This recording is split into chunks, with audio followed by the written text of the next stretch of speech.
देखो रिकॉर्डिंग का मैसेज कर, स्क्रीन शेयर है। हाँ मैम।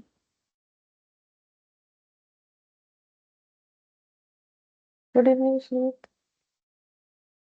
Good evening ma'am. अच्छा देखो, बजट कर रहे थे हम लोग, जिसमें मैंने बोला था कि क्वेश्चन 7 इलस्ट्रेशन 4 ये सब होमवर्क दिया था। ठीक है, ये भी करेंगे। पहले ये वाला क्वेश्चन कर लेते हैं, ये हो जाएगा। ठीक है, मतलब पहले जो कंसेप्ट किया हुआ उसी से बन जाएगा। बोल रहा है कि एक second, open board.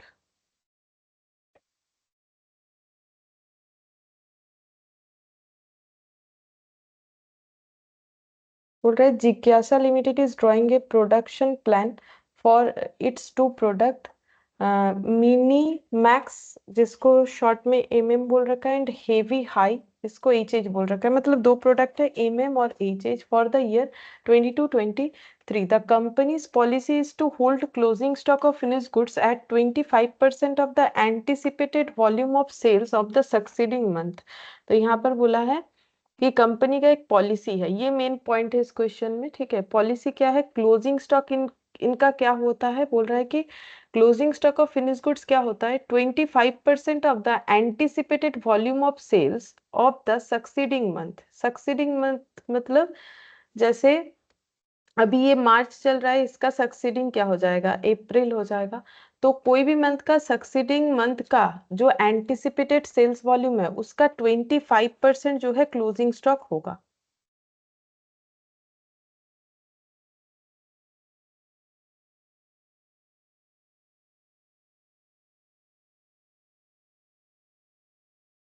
Good evening शुभ। हाँ मैम, गुड इवनिंग। तो बोल रहा है कि इनका जो स्टॉक है वो कैसे होगा, वही बोल रहा था। देखो, closing stock of any month, ठीक है, closing stock of any month कैसे हो जाएगा, 25% ऑफ एंटिसिपेटेड, मतलब जो पहले से सोच रख रहे हैं, ठीक है, कि हाँ इतना सेल हो सकता है, anticipated volume of sales of the succeeding month. ठीक है, तो जैसे क्लोजिंग स्टॉक ऑफ जो मार्च है वो क्या होगा, 25% of anticipated sale of April हो जाएगा। अप्रैल का जो एंटिसिपेटेड सेल है उसका 25% करने से जितना आएगा वो मार्च का क्लोजिंग स्टॉक होगा। ये लाइन हमें ये बता रहा है। The following are the estimated data for two product, दोनों प्रोडक्ट का एस्टिमेटेड डेटा यहाँ पर दे रखा है। क्या क्या दे रखा है, बोल रहा है कि budgeted production unit, MM product इतना यूनिट और एचएच प्रोडक्ट इतना यूनिट जो है एंटिसिपेटेड क्या है, प्रोडक्शन है, कि इतना प्रोडक्शन कर सकता है। बजटेड यानी एंटिसिपेटेड डायरेक्ट मटेरियल कॉस्ट इतना और इसमें इतना होगा पर यूनिट का, लेबर का पर यूनिट 130 120 करके। मैन्युफैक्चरिंग ओवरहेड को टोटल में दिया है, ये पर यूनिट में दिया है और ये टोटल में दे दिया है मैन्युफैक्चरिंग ओवरहेड। दो प्रोडक्ट का अलग अलग हमें पूरा डिटेल्स दे रखा है। अच्छा, अब आगे पढ़ के देखते हैं क्या बोला है। The estimated units to be sold in first 4 months of the year 22-23 are, तो estimated यानी कि anticipated sales first 4 month का बता रखा है, अप्रैल मई जून जुलाई। एमएम का, ये एमएम प्रोडक्ट है शॉर्ट में, ठीक है, एमएम का इतना इतना इतना, एच का इतना इतना इतना। ठीक है, अच्छा अब बोल रहे prepare production budget for the first quarter in month wise. ठीक है, हमें क्या करना है, फर्स्ट क्वार्टर का मंथ वाइज हमें प्रोडक्शन बजट बना के देना है। तो सबसे पहले है प्रोडक्शन बजट, मतलब हमें कितना स्टॉक प्रोड्यूस करना चाहिए। तो वो हम लोग कैसे आइडेंटिफाई करते हैं, सबसे पहले ये पता करना पड़ेगा कि कितना बेचना चाहते हैं। जितना बेचना चाहेंगे उतना ही हम लोग जो है प्रोडक्शन करना चाहेंगे। Good evening Nilanjana. Good evening ma'am. देखो जितना हम लोग का, हाँ चला गया। प्रोडक्शन बजट कैसे निकालेंगे, सबसे पहला बात है कि ये आइडेंटिफाई करना पड़ेगा कितना बेचना चाह रहे हैं, उतना प्रोडक्शन होगा। प्लस अगर कुछ क्लोजिंग स्टॉक में रखना चाहेंगे तो उतना हमें प्रोडक्शन और भी एक्स्ट्रा करना पड़ेगा, जो कि है क्लोजिंग स्टॉक का डिटेल्स था ना स्टार्टिंग में। और अगर कोई ओपनिंग स्टॉक है तो वो हम लोग लेस कर देंगे। तो ये प्रोडक्शन बजट के लिए हमें ये सब डेटा कलेक्ट करना पड़ेगा। अब ये बजट जो टाइम पीरियड है, क्योंकि बजट एक टाइम पीरियड के साथ होता है, तो वो कौन सा टाइम पीरियड है, बोल रहा है फर्स्ट क्वार्टर है, फर्स्ट क्वार्टर मंथ वाइज। तो अब क्वार्टर जैसे देखो, क्वार्टर कैसे होता है, अगर कोई ईयर जैन टू दिसंबर का है तो पहला क्वार्टर होगा जैन फेब और मार्च, उसके बाद वाला होगा अप्रैल मई जून, ठीक है, उसके बाद जुलाई अगस्त सितंबर, उसके बाद अक्टूबर नवंबर दिसंबर। ये इस तरीके से 4 क्वार्टर हो जाएगा। लेकिन ये वाला यहाँ अप्रैल से डेटा दिया हुआ है, ठीक है, तो इसका मतलब ये कौन सा वाला है, ये अप्रैल टू मार्च वाला जो है ईयर है, मतलब जो फाइनेंशियल ईयर होता है। तो इसमें फर्स्ट क्वार्टर हो जाएगा अप्रैल मई जून, उसके बाद जुलाई अगस्त सितंबर। हमें कौन सा चाहिए, फर्स्ट क्वार्टर का चाहिए, मंथ वाइज, यानी अप्रैल मई और जून का हमें प्रिपेयर करना पड़ेगा। तो पहले तो ये पॉइंट जो है हमें समझ में आ जाना चाहिए कि हमें बनाना है कब से कब तक का जो हम लोग बजट बनाएंगे उसका पीरियड क्या हो जाएगा, ठीक है, वो देखना चाहिए। अच्छा, तो ये पता चल के अब हम लोग लिखते हैं, देखो क्या हो जाएगा, प्रोडक्शन बजट यहाँ पर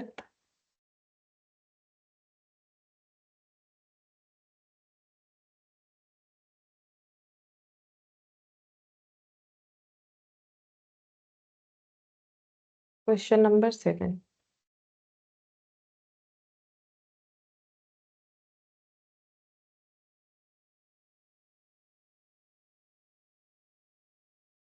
production budget for the first quarter month wise.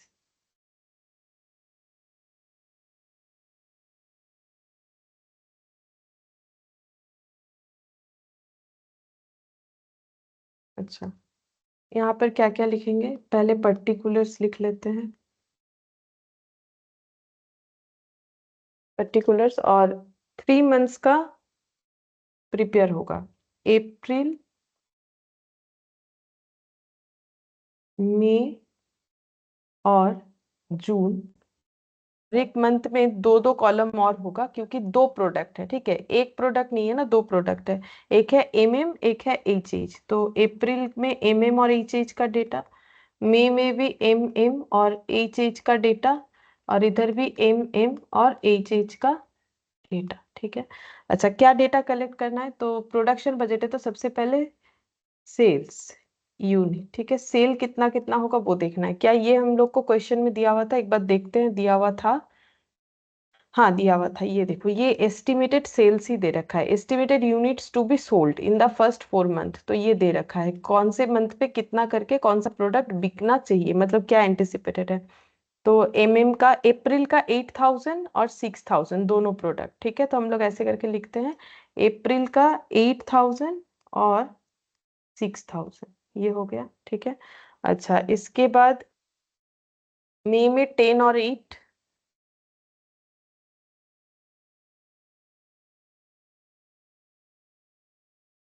16, जून में 12 और 9, 12 और 9, ये हो गया, ठीक है। तो हम लोग को क्या मिल गया, सेल्स यूनिट मिल गया। अब हम लोग क्या करेंगे, अब इसमें ऐड करेंगे क्लोजिंग स्टॉक, फिर उसके बाद लेस कर देंगे ओपनिंग स्टॉक, ठीक है। तो ऐड कर देते हैं closing stock, closing stock bracket में यूनिट। तो क्लोजिंग स्टॉक कितना होगा, कैसे निकालेंगे, वो क्वेश्चन में हमें एक रूल्स बता दिया था कि इनका रूल्स कुछ ऐसा है कि क्लोजिंग स्टॉक कैसे रखना है, 25% the anticipated volume sales of succeeding month. तो इसको यहाँ पर लिखते हैं 25%, 25% बजटेड सेल, मैंने ऐसे BS या एंटिसिपेटेड सेल्स लिख सकते हो, एंटिसिपेटेड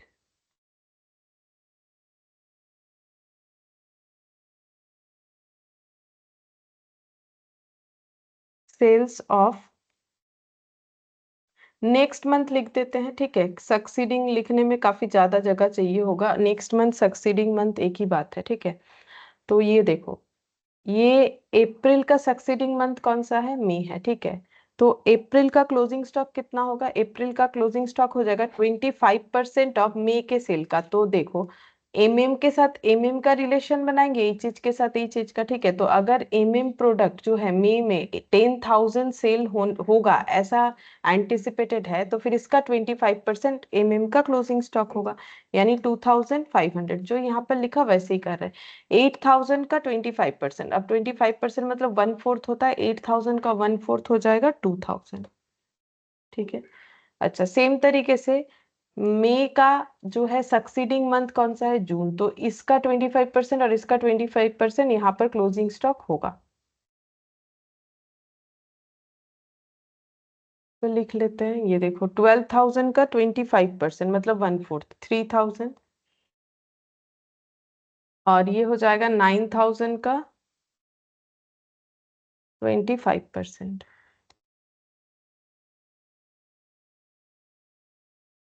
2250, ये हो गया 2250।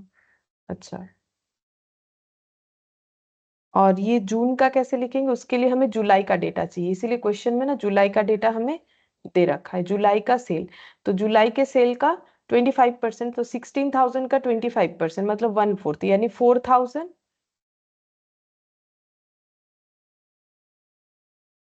और 14,000 का 25%,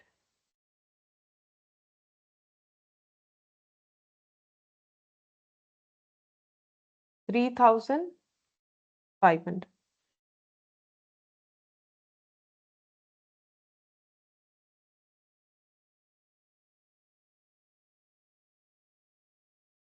अब लेस करेंगे ओपनिंग स्टॉक। अच्छा, ओपनिंग स्टॉक कैसे हो जाएगा, तो देखो ये अप्रैल का जो क्लोजिंग स्टॉक है वो मई का ओपनिंग स्टॉक हो जाएगा, मई का ओपनिंग स्टॉक जो है वो जून का जो है क्लोजिंग स्टॉक हो जाएगा, ठीक है, सॉरी ओपनिंग स्टॉक हो जाएगा। तो ये देखो अप्रैल का भी नहीं मिला है, लेकिन अप्रैल का जो क्लोजिंग है वो मई का ओपनिंग होगा, तो ओपनिंग स्टॉक यहाँ पर हो जाएगा 2500, यहाँ पर हो जाएगा 2000, ठीक है, और ये वाले केस में 3000 और यहाँ पर 2250, ठीक है। अच्छा, अब हमारे पास ये पॉइंट जो है, अब और एक पॉइंट जो इस क्वेश्चन में सबसे ज्यादा इंपॉर्टेंट है कि अप्रैल का हम लोग का ओपनिंग स्टॉक क्या होगा। तो अप्रैल का ओपनिंग स्टॉक कैसे ढूंढेंगे, देखो बाकी सबका ओपनिंग स्टॉक कैसे ढूंढा, प्रीवियस मंथ का क्लोजिंग स्टॉक से, ठीक है। तो अगर मुझे मार्च का क्लोजिंग स्टॉक मिल जाता है, सपोज कि यहाँ मार्च का डेटा होता मेरे पास, अगर मार्च का मुझे क्लोजिंग स्टॉक मिल जाता तो मुझे अप्रैल का जो है ओपनिंग स्टॉक मिल जाता। अब मार्च का जो क्लोजिंग स्टॉक है वो क्या होगा, मार्च का क्लोजिंग स्टॉक क्या ऐसा नहीं होगा, हम यहाँ पर लिख के दिखा रहे एक वर्किंग नोट बना के, क्लोजिंग स्टॉक ऑफ मार्च। बोलो मार्च का क्लोजिंग स्टॉक कैसे निकलेगा, क्लोजिंग स्टॉक का जो रूल्स था उसके हिसाब से मार्च का क्लोजिंग स्टॉक कैसे निकलेगा, क्योंकि हर जगह का क्लोजिंग स्टॉक कैसे निकला, उसके सक्सीडिंग मंथ का 25% एंटिसिपेटेड सेल लेके। तो अगर मार्च का क्लोजिंग स्टॉक निकालना है तो फिर मुझे 25% ऑफ क्या चाहिए होगा, अप्रैल का सेल्स। हाँ, और देखो क्लोजिंग स्टॉक ऑफ मार्च का मतलब ही क्या हो जाएगा, ओपनिंग स्टॉक ऑफ अप्रैल, ये तो हमें पता ही है, ठीक है। अच्छा, तो अब क्लोजिंग स्टॉक ऑफ मार्च ये कैसे निकालेंगे, 25% of anticipated sale of next month, that is next month, that is April, ठीक है। तो मार्च का क्लोजिंग स्टॉक क्या हो जाएगा, यहाँ पर लिखते therefore closing stock of March, दो प्रोडक्ट का, एमएम का और एचएच का, कितना आएगा, एमएम का आ जाएगा, तो क्या चाहिए मुझे, anticipated sale of next month that is April, April का ये रहा 8,000 6,000, तो 8,000 का 25% और 6,000 का 25%, तो कितना हो जाएगा 2,000 और ये 2000 और 1500। 1,500, ठीक है, ये हो गया। तो ये मुझे क्या मिल गया, ये मुझे मिल गया मार्च का क्लोजिंग स्टॉक, और मार्च का क्लोजिंग स्टॉक का मतलब ही अप्रैल का ओपनिंग स्टॉक हो जाएगा, और वही मुझे यहाँ पर चाहिए था। तो हम लिख देते हैं यहाँ पर वर्किंग नोट नंबर 1 से ये वाला पॉइंट आ जाएगा 2,000 और 1,500, ठीक है। ये दोनों कहाँ से आया, वर्किंग नोट नंबर 1 से, ठीक है। अब इसको कैलकुलेशन कर लेने से ही पता चल जाएगा प्रोडक्शन बजट कितना है।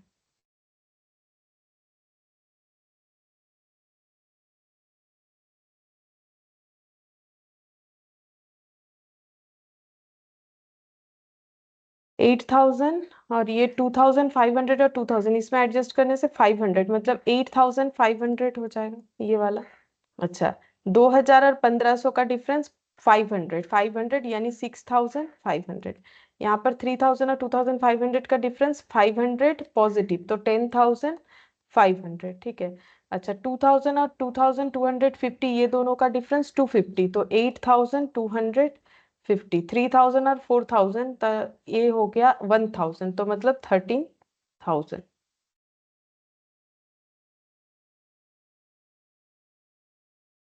अच्छा, 3500 और 2250 10,250। ठीक है, 10,250। तो आ गया प्रोडक्शन बजट कितना होगा। ठीक है, तो हम लोग को क्या पूछा था, क्या हमें सिर्फ प्रोडक्शन बजट ही पूछा था? एक बार चेक कर लेते हैं। हाँ, हम लोग को ना सिर्फ प्रोडक्शन बजट ही पूछा था कि बताओ प्रोडक्शन बजट क्या होगा। तो देखो क्वेश्चन आसान है, बस यहाँ पर ट्रिक्स जो है, मतलब ट्रिकी कहाँ पर है क्वेश्चन, एक तो बोल सकते हैं ये वाला पॉइंट समझना पड़ेगा, और सबसे ज्यादा ट्रिकी है ये पॉइंट, ये कैसे निकालेंगे। ये तो आसानी से हो जाएगा, ये कैसे निकालेंगे वो थोड़ा समझने वाला है। बाकी क्वेश्चन वैसे आसान है। ठीक है, सिर्फ एक ही तो क्वेश्चन करने बोला है प्रोडक्शन बजट बताने के लिए। अच्छा, अब देखते हैं कौन सा क्वेश्चन कर सकते हैं।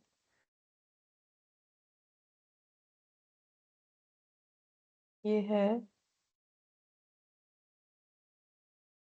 अच्छा इसको बाद में करेंगे। ये 8 नंबर, 7 हो गया। अच्छा, ये 6 नंबर, ये एडवर्स फेवरेट, इसमें थोड़ा सा स्टैंडर्ड कॉस्टिंग डाल रहेगा। ठीक है, इसको भी बाद, बाकी ये हो गया है। ठीक है, ये आगे का सारा कंप्लीट हो गया। तो इसके पहले का जो क्वेश्चन है उसमें चलते हैं, वो करना पड़ेगा, मतलब इलास्ट्रेशन वाला।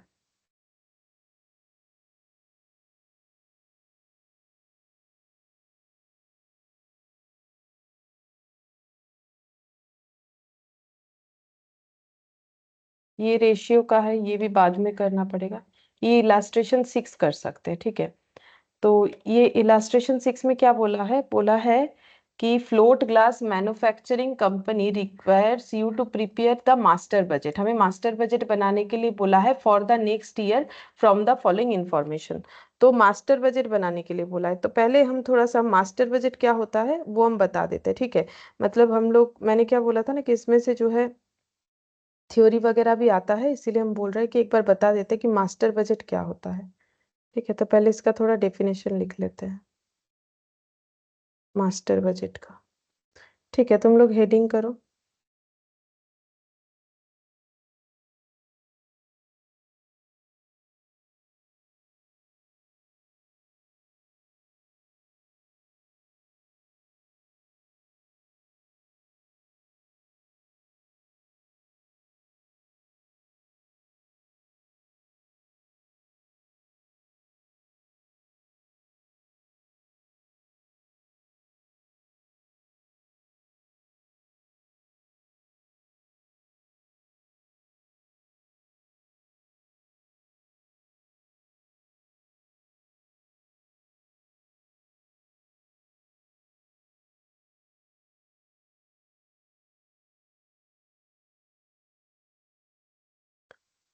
Point 1, beginning with sales budget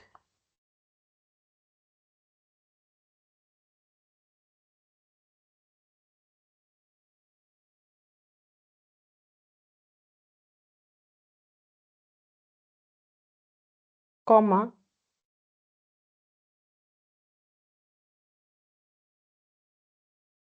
various other budgets are prepared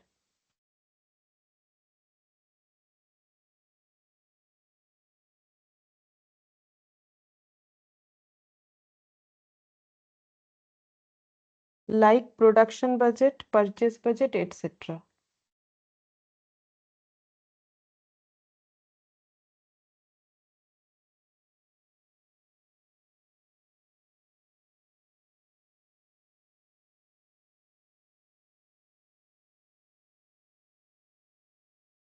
second point पहले लिख लेते फिर बता देंगे। After preparation of individual budget, after preparation of individual budget,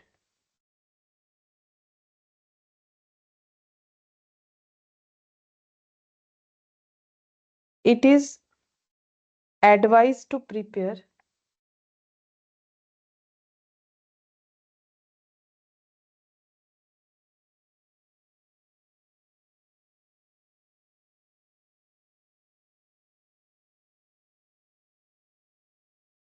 net summary of all budget.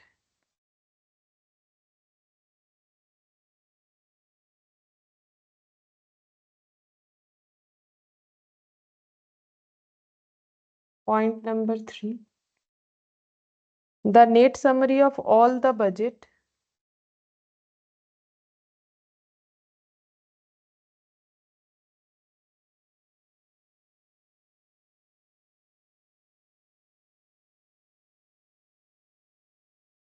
comma when incorporated in a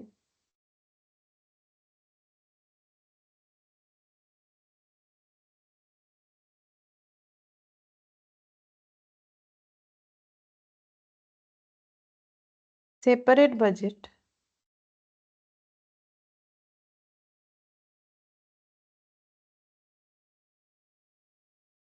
is known as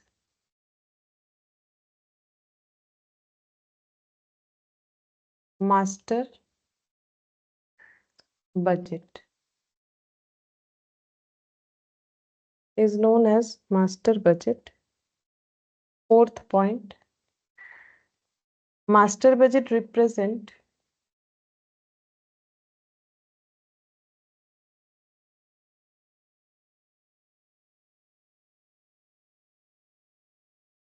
the target of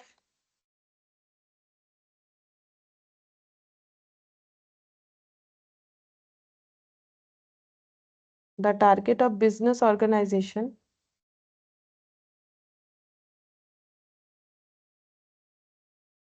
as a whole.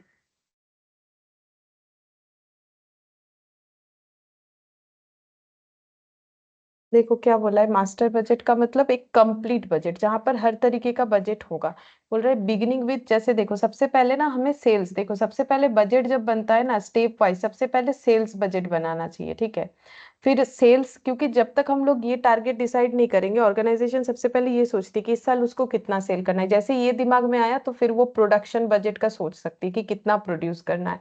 जैसे production budget दिमाग में आया, अब सोचेगी कि कितना raw material purchase करना है, कितना लेबर को देना पड़ेगा, तो लेबर कॉस्ट बजट हो जाएगा, ठीक है। इस तरीके से स्टेप वाइज होता है, तो इसलिए बोला है beginning with sales budget, various other budgets are prepared like production budget, purchase budget, ठीक है, ये रॉ मटेरियल परचेज, ये सब, तो ये सब जो है स्टेप वाइज चलते रहता है। तो मास्टर बजट एक ऐसा बजट है जहां पर सारा बजट रहेगा प्रोबाब्ली, ठीक है, जितने तरीके के बजट होते हैं, तो वो स्टार्ट सेल्स बजट से होगा, धीरे धीरे बाकी सारे बजट को वो कवर करता जाएगा, ऐसे step wise. After preparation of individual budget, it is advised to prepare net summary of all budget। तो हमें क्या करना है, इंडिविजुअली कितना भी क्यों ना हम लोग बजट बना ले, फिर उसको एक समरी यानी एक जगह पे दिखाना है, ठीक है, तो वो समरी मास्टर बजट है। तो the net summary of all the budget when incorporated in a separate budget is known as master budget. वही मैंने बोला कि इंडिविजुअल सारे बजट को जब हम लोग एक जगह पे दिखाएंगे, ठीक है, इनकॉर्पोरेट करना है, तो वो हो जाएगा हम लोग का मास्टर बजट। फिर बोल रहा है master budget represent the target of business organization as a whole. तो वो देख के हमें पता चल जाता है कि बिजनेस, क्योंकि अगर सभी बजट है वहीं पर प्रोडक्शन बजट भी है, सेल्स बजट है, परचेज बजट है, वेजेस बजट है, कैश बजट है। कैश बजट क्या होगा, कितना कैश का इनफ्लो आउटफ्लो होगा, कैश बजट कैसे निकलेगा, सभी बजट का ही कैश बजट निकल जाएगा। जैसे ये देखो, मतलब जो जैसे रॉ मटेरियल परचेज बजट, ये सब तो सारे ये सब खर्चे और इनकम का जो बजट है उसको जब हम लोग कंबाइनली दिखाएंगे तो वो कैश बजट बनेगा, ठीक है।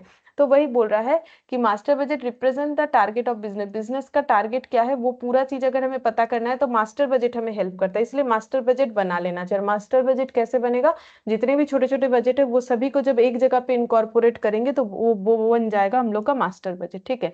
अब उसके हिसाब से हम लोग ये क्वेश्चन कर सकते हैं, यहाँ पर बोला था ना कि मास्टर बजट बना के दिखाओ, तो इसका मतलब यहाँ पर प्रोबेबली जो डेटा है उससे काफी सारा बजट बन जाएगा, लेकिन सारे बजट्स को हमें एक ही जगह पे दिखाना है। तो देखो क्या क्या बोला है, यहाँ पर बोल रहा है एक सेल्स का डेटा दिया हुआ है, टफन ग्लास और बेंट ग्लास, ठीक है, ये ग्लास बेचते हैं, ठीक है। फिर बोल रहा है direct material cost 60% of sale, direct wages इतना, factory overhead, indirect labour, works manager, foreman, stores and spares, ये सब पर मंथ है, ये 2.5% ऑन सेल्स है। डिप्रिशिएशन दिया हुआ है, लाइट एंड पावर दिया हुआ है, ठीक है। अच्छा, और दिया हुआ है repairs and maintenance, repairs and maintenance दिया हुआ है। अच्छा, फिर अदर सन्ड्रीज और administration, selling and distribution expenses, ये सब दिया हुआ है, ठीक है। हम लोग को प्रिपेयर करने बोला है मास्टर बजट। तो हम लोग क्या बनाएंगे मास्टर बजट में? क्या हम लोग अलग अलग करके बजट बनाएंगे? नहीं, जो डेटा है उसमें से जो बन सकता है वही बनाएंगे। तो देखो हमारे पास क्या क्या डेटा है, मेन मेन देखते हैं। सेल्स, ये तो 2 प्रोडक्ट है, ठीक है, सेल्स का डेटा है। अच्छा, ये क्या है? ये जो प्रोडक्ट बनाया उसको बनाने का खर्चा, मटेरियल का खर्चा, लेबर का खर्चा, फैक्ट्री का खर्चा, ठीक है। इसके अलावा ये भी देखो, ये सब खर्चा, store, spares, depreciation, machine, light, power, repairs, maintenance, सभी क्या दिख रहा है? खर्चा दिख रहा है, किसी ना किसी नेचर का। कोई ऑफिस एडमिनिस्ट्रेशन वाला है, कोई फैक्ट्री वाला है, ठीक है।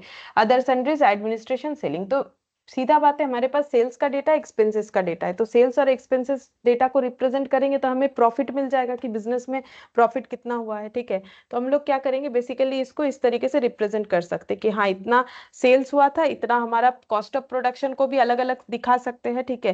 कि यहाँ पर हम लोग का फिक्स्ड खर्चा कितना है, वेरिएबल खर्चा कितना है, इस तरीके से भी सेपरेट करके दिखा सकते हैं। तो बेसिकली प्रेजेंट करके हमें प्रॉफिट या लॉस ही दिखाने को मिलेगा, जो डेटा अवेलेबल है उससे, तो वही दिखाएंगे, ठीक है।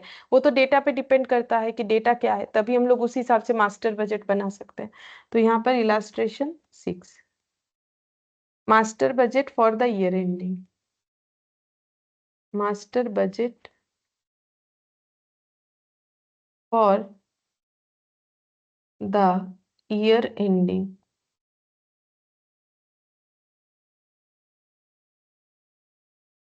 इसका डेट नहीं दिया है, ठीक है।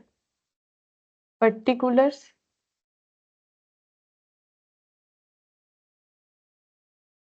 Rupees, rupees. सबसे पहले सेल्स का डेटा लिख लेते हैं।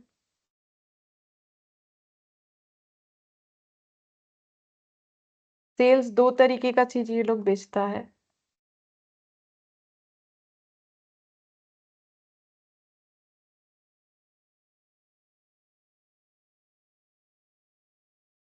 दो तरीके का ग्लास, ठीक है। 6 लाख और 2 लाख। तो यहाँ लिख रहे हैं इनर कॉलम में 6 लाख और 2 लाख, दोनों मिला के हो जाता है 8 लाख। अच्छा, अब नेक्स्ट हम लोग लिखेंगे cost of production, cost of production.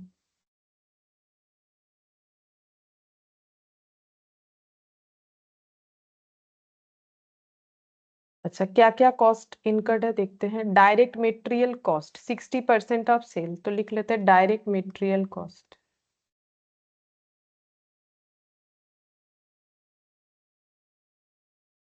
Sixty percent of sales, तो 60% ऑफ 8 लाख। सेल्स तो 8 लाख है टोटल, ठीक है। तो ये लिख देंगे, क्योंकि इंडिविजुअली भी अगर करते हैं तो भी उतना ही आएगा। अगर direct material cost for this and this करोगे तो भी उतना ही आएगा, लेकिन हमें तो बाइफर्केशन करके नहीं बोला है, यानी कि ओवरऑल ही 60% ऑफ सेल होगा। और अगर अलग अलग करके भी करते हो, 60% ऑफ 6 लाख, 60% ऑफ 2 लाख, तो भी टोटल में तो उतना ही आने वाला है, ठीक है। तो ये हो गया 4,80,000। अच्छा, नेक्स्ट देखते हैं कौन सा खर्चा दिया है। Direct wages 20 workers at the rate of 150 per month, तो यहाँ पर लिखेंगे direct wages 20 worker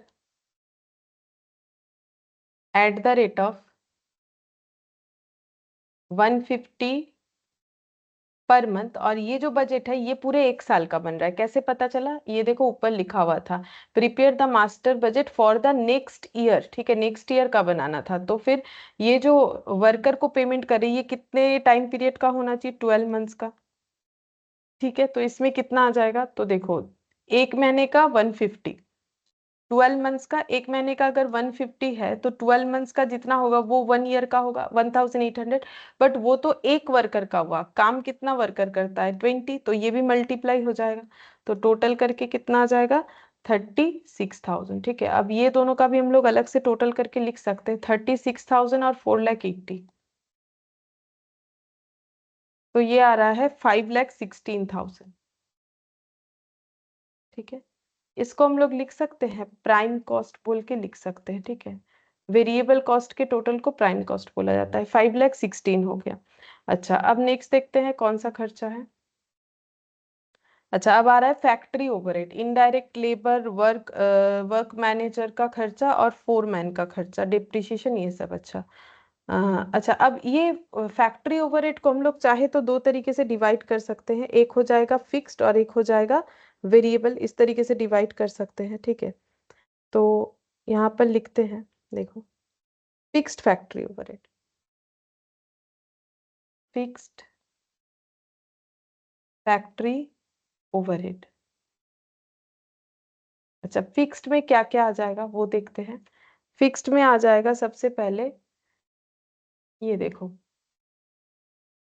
work manager और फोरमैन, ये दोनों ही हम लोग का फिक्स्ड में आ जाएगा, क्योंकि ये मंथली है, तो मंथली अगर किसी को कुछ दिया जाता है तो वो फिक्स्ड ही होता है। ठीक है, तो ये देखो, मतलब जो फिक्स्ड है कि पर मंथ इतना करके ही देंगे, तो वो तो फिक्स्ड है ना। देखो, इन सबको सैलरी नेचर का चीज दिया जा रहा है, तो सैलरी जो देते हैं वो थोड़ी ना प्रोडक्शन के क्वांटिटी के ऊपर डिपेंड करता है, और जब तक प्रोडक्शन क्वांटिटी के ऊपर डिपेंड नहीं करेगा तब तक वो वेरिएबल नहीं होगा।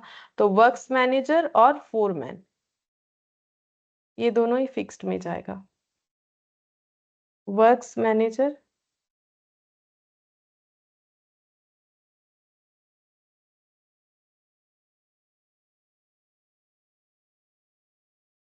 और फोरमैन, वर्क्स मैनेजर हो जाएगा 500 इंटू 12, फोरमैन हो जाएगा 400 इंटू 12, तो ये हो गया 6,000, ये 4,800। और देखते हैं और क्या फिक्स्ड आइटम है। अच्छा, ये लिख लिया। अच्छा, ये स्टोर्स एंड स्पेयर्स, ये सेल के ऊपर डिपेंड कर रहा है, मतलब सेल के ऊपर डिपेंड कर रहा है, यानी प्रोडक्शन क्वांटिटी के ऊपर, क्योंकि प्रोडक्शन क्वांटिटी चेंज होने से सेल्स का वैल्यू भी चेंज हो जाएगा। अच्छा, तो ये वेरिएबल में जाएगा। डिप्रिशिएशन 12,600, ये फिक्स्ड में जाएगा, क्योंकि डिप्रिशिएशन का क्वांट वैल्यू चेंज हो सकता है। इस बार 12,600 है, किसी और साल कुछ और हो सकता है, लेकिन वो यहाँ वो प्रोडक्शन के क्वांटिटी के वजह से चेंज नहीं होता है, वो मेथड के वजह से चेंज होता है। ठीक है, अगर चेंज होता है तो 12,600, तो यहाँ पर लिखेंगे डिप्रिशिएशन 12,600। अच्छा, डिप्रिशिएशन के बाद लाइट एंड पावर, तो लाइट एंड पावर जो है ये हम लोग का क्या होना चाहिए, लाइट एंड पावर का जो यूज है वो भी हम लोग देखो, लाइट एंड पावर जो है प्रोडक्शन क्वांटिटी के ऊपर जरूर डिपेंड करता है। ठीक है, अब ये पूरे साल का दिया हुआ है 3,000, तो हम लोग इसे जो है फिक्स्ड में भी लिख सकते हैं। देखो, कुछ चीज ऐसा होता है जिसको हम लोग एकदम एग्जैक्ट नहीं बोल सकते हैं। ठीक है, जैसे देखो, लाइट जो होता है ना, लाइट पॉइंट पे डिपेंड करता है, वो फिक्स्ड होता है कि भाई इतने सारे लाइट पॉइंट लगे हुए जो कि रोज का यूज होता है।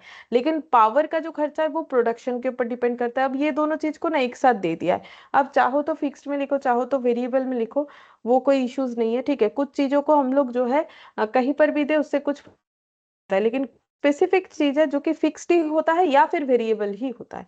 तो लाइट एंड पावर को हम लोग चाहे तो फिक्स्ड में लिख सकते हैं, तो हम यहाँ पर लिख देते हैं लाइट एंड पावर 3,000। अब टोटल करके देखते कितना आएगा। 6,000 और 4,000, 10,800, 10,800 प्लस 12,600 प्लस 3,000,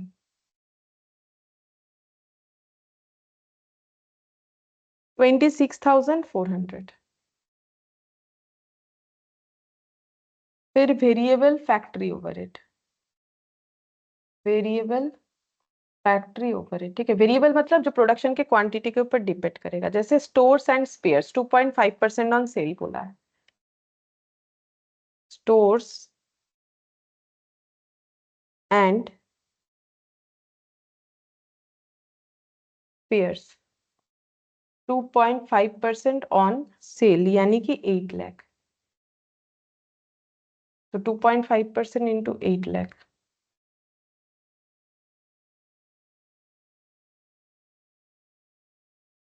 20,000।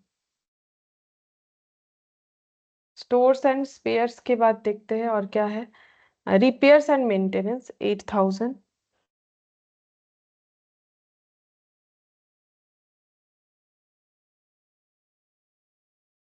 देखो रिपेयर्स एंड मेंटेनेंस जो है एक उतना जरूरत होता है जितना जो है हम लोग का प्रोडक्शन ज्यादा होगा। अगर कम हुआ तो रिपेयर मेंटेनेंस कम जरूरत पड़ेगा मशीन वगैरह का। अब बहुत से लोग क्या है ना फिक्स्ड रिपेयर मेंटेनेंस भी दिखा देते हैं, मतलब मान लो कि इतना खर्चा हर साल करना ही पड़ता है, अगर ऐसा है तो वो हम लोग फिक्स्ड में भी दिखा सकते हैं, जो कि यहाँ पर स्पेसिफिकली नहीं बोला है। तो चाहो तो फिर इसको फिक्स्ड में भी दिखा सकते हो रिपेयर एंड मेंटेनेंस को। तो 8000। अच्छा, उसके बाद है अदर सन्ड्रीज जो कि डायरेक्ट वेजेस पे डिपेंड कर रहा है।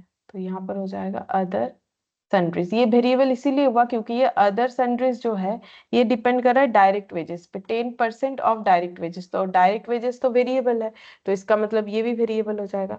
10% ऑफ डायरेक्ट वेजेस, तो डायरेक्ट वेजेस कितना है? डायरेक्ट वेजेस है 36,000।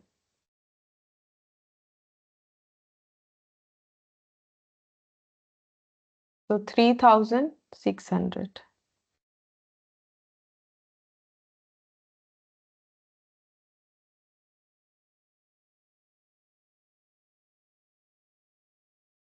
31,600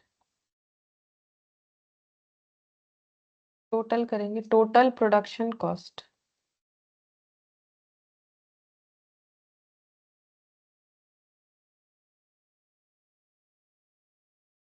$31,600 प्लस 26,400 और इधर ये वाला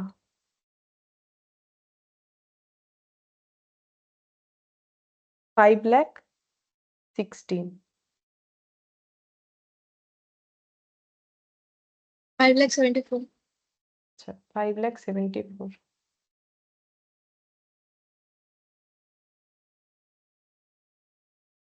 ये हो गया टोटल प्रोडक्शन कॉस्ट। ठीक है, अब हम लोग नेक्स्ट क्या निकाल सकते हैं? अब निकाल सकते हैं हम लोग ग्रॉस प्रॉफिट। तो ये अकाउंट्स की तरह क्यों लिख रहे हैं ग्रॉस प्रॉफिट? चाहो तो लिख सकते हो या फिर डायरेक्टली एडमिनिस्ट्रेशन वाला कॉस्ट को लेस करके नेट प्रॉफिट भी लिख सकते हो। तो हम यहाँ लिख देते क्योंकि ये सब देखो ट्रेडिंग और मैन्युफैक्चरिंग वाला आइटम हो गया। तो ग्रॉस प्रॉफिट कैसे निकालेंगे? सेल्स 8 लाख माइनस ये वाला जो कॉस्ट है,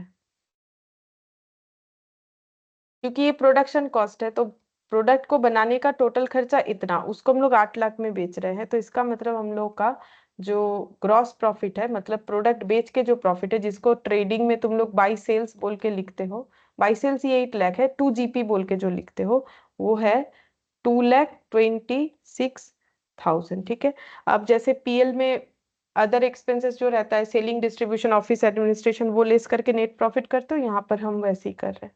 एडमिनिस्ट्रेटिव एंड सेलिंग डिस्ट्रीब्यूशन ये नाम था। Administration, selling and distribution expenses, selling and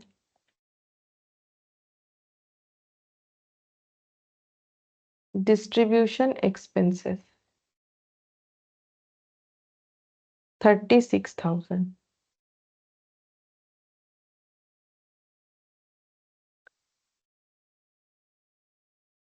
$1,90,000 ये आ गया नेट प्रॉफिट, 1,90,000। अच्छा, बन गया। ठीक है, प्रेजेंटेशन ही मैटर था, बाकी इसमें वैसा कुछ नहीं है। अब ये वाला क्वेश्चन करते हैं, illustration 5।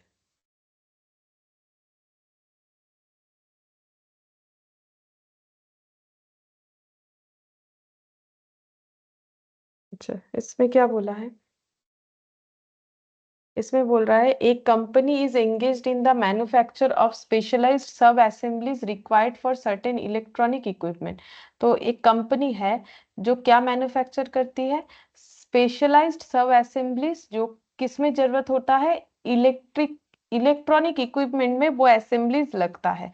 The company the envisages that in the fourth coming month December the sale will be in the ratio of 3:4:2। तो कंपनी का ये मानना है कि जो फोर्थ कमिंग मंथ आ रहा है, मतलब आने वाला महीना जो दिसंबर है, उसमें उनका सेल 3:4:2 में हो सकता है, respectively of sub assemblies ACB, MCB, DP। मतलब ये जो प्रोडक्ट बनाते हैं उसका एक का नाम है ACB, दूसरे का नाम है एमसीबी और ये लास्ट डीपी जो कि सब असेंबलीज है। क्यों है? क्योंकि ये कोई इलेक्ट्रॉनिक इक्विपमेंट में लगता है, ठीक है। तो ये हो गया। अब ये प्रोडक्शन, ये जो प्रोडक्ट है ये कैसे बिकेगा? बोल रहे 3:4:2, 3:4:2 इतने इतने रेशियोज में बिक जाएगा, ऐसा इनका कहना है। अच्छा, फिर नेक्स्ट देखते क्या बोला है। बोल रहा है the following is the schedule of the component required for manufacture. अच्छा, अब ये जो है, जो कंपोनेंट का मतलब ये सब कंपोनेंट हो गया ना, सब असेंबलीज कंपोनेंट। तो ये प्रोडक्ट है। बोल रहा है the following is the schedule of the component required for manufacture. अच्छा, इसको बनाने के लिए हमें क्या कंपोनेंट चाहिए उसका डिटेल्स नीचे दिया है। मतलब बेसिकली बोले तो रॉ मटेरियल, ये बनाने के लिए हमें क्या रॉ मटेरियल चाहिए। तो अब ये इसका प्रोडक्ट का जो नेचर है, तो इस वजह से इसको रॉ मटेरियल नहीं बोल के कंपोनेंट बोला गया है। तो जो भी हो, तो कंपोनेंट क्या क्या चाहिए इस तरीके का प्रोडक्ट बनाने के लिए? बेस बोर्ड चाहिए, IC08, IC12, IC26 चाहिए, मतलब इंटीग्रेटेड सर्किट बोलते हैं इसे, ठीक है। तो ये सब मतलब इलेक्ट्रॉनिक सामान है ना, तो सर्किट वगैरह जो है, सर्किट बोर्ड वो सब यूज होगा। तो ये 3 प्रोडक्ट के लिए ये 4 रॉ मटेरियल्स चाहिए। अब ये बिकता कैसे है प्रोडक्ट? ये 520 में बिकता है, ये 500 पे बिकता है, ये 350 पे बिकता है। अब ये जो कंपोनेंट है ये मार्केट में कैसे मिलता है, उसका परचेज प्राइस दे दिया है 60, 20, 12 और 8 रुपीज करके मिलता है, ठीक है। अच्छा, अब एसीबी बनाने के लिए बेस बोर्ड कितना चाहिए? एक। इंटीग्रेटेड सर्किट 08 चाहिए 8, ये चाहिए 4 और ये चाहिए 2। एमसीबी बनाने के लिए बेस बोर्ड इतना, IC08 इतना, IC12 इतना, IC26 इतना। डीपी बनाने के लिए बेस बोर्ड इतना, IC08, IC12 और IC26 इतना। ये हमें डिटेल्स दिया है। तो ये जो टेबल है इसमें क्या डिटेल्स मिला, ये तीनों प्रोडक्ट कितने बिकता है, तीनों प्रोडक्ट को बनाने के लिए जो कंपोनेंट यानी जो रॉ मटेरियल चाहिए वो कितने कितने क्वांटिटी में चाहिए, मार्केट में कितना करके मिल रहा है। अब नेक्स्ट बोला है the direct labour time and variable overhead required for each of the sub assembles are. तो बोल रहा है हर एक सब असेंबल्स को रेडी करने के लिए कितना लेबर को टाइम लगता है, वेरिएबल ओवरहेड कितना जरूरत होता है। तो ये 3 प्रोडक्ट, ठीक है। बोल रहा है कि लेबर जो है 2 तरीके का लेबर काम करता है, ग्रेड ए और ग्रेड बी, ठीक है। तो ग्रेड ए लेबर को कितना टाइम लगता है, ये सब आवर्स है, ये टेबल जो है आवर्स रिलेटेड है यहाँ से यहाँ तक। तो एसीबी बनाने के लिए ग्रेड ए को 8 आवर्स, ग्रेड बी को 16 आवर्स, ये बनाने के लिए 6 आवर्स, 12 आवर्स, 4 आवर्स, 8 आवर्स ये रिक्वायरमेंट होता है। और लेबर को पेमेंट कैसे होता है? 1 घंटा काम करने पे 5 रुपए ग्रेड ए को, 1 घंटा काम करने का 4 रुपए ग्रेड बी को। फिर बोल रहा है वेरिएबल ओवरहेड, ये देखो ये रुपीज में दे दिया है, ये देखो यहाँ पर रुपीज का साइन दिख रहा है। वेरिएबल ओवरहेड का खर्चा हमें कैलकुलेट नहीं करना पड़ेगा, ये हमें डायरेक्टली दे दिया है कि वेरिएबल ओवरहेड का खर्चा कितना कितना है तीनों प्रोडक्ट के लिए। The labour works 8 hours a day for 25 days a month. बोल रहा है कि लेबर कैसे काम करता है, बोल रहा है कि एक दिन का 8 घंटा काम करता है और एक महीने में 25 दिन। The opening stock of sub assemblies and component for December are as follows. तो बोल रहा है कि ये प्रोडक्ट मतलब जो प्रोडक्ट बेचते हैं उसका ओपनिंग स्टॉक और जो रॉ मटेरियल यानी जो कंपोनेंट यूज होता है, बेस बोर्ड IC08, IC12 और IC26, ये सब का, या फिर IC06 क्या है जो भी है, तो ये सब का जो है ओपनिंग स्टॉक कितना कितना है ये दिया हुआ है, ठीक है। अच्छा, तो अब नेक्स्ट ये इंफॉर्मेशन मिला। अब क्या बोल रहा है, fixed overhead amount to 7,57,200 for the month and a monthly profit target 12 lakh has been set. तो फिक्स्ड ओवरहेड बताया है और मंथली प्रॉफिट का टारगेट कितना है इनका ये बताया है, ठीक है।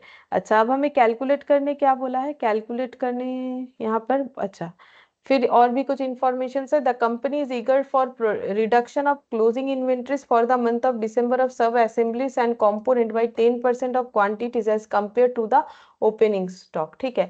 तो इनका क्लोजिंग स्टॉक ओपनिंग स्टॉक कितना होगा वो कुछ इंफॉर्मेशन दे रखा है। बोल रहा है company is eager for a reduction of closing inventories for the month of for the month of December of sub assemblies and component by 10% of quantity as compared to opening stock। तो company बोल रही है opening stock से closing stock हमारा 10% कम होना चाहिए, ऐसा ये रखना चाहती है। लाइन हमें यही बता रहा है।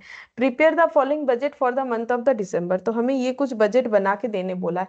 Sales budget in quantity and value, production budget in quantity, component usage budget in quantity, component purchase budget in quantity and value, manpower budget showing the number of workers and the amount of wages payable। ये हमें calculate करने के लिए दिया गया है। अच्छा, सबसे पहला बजट है सेल्स बजट, ठीक है।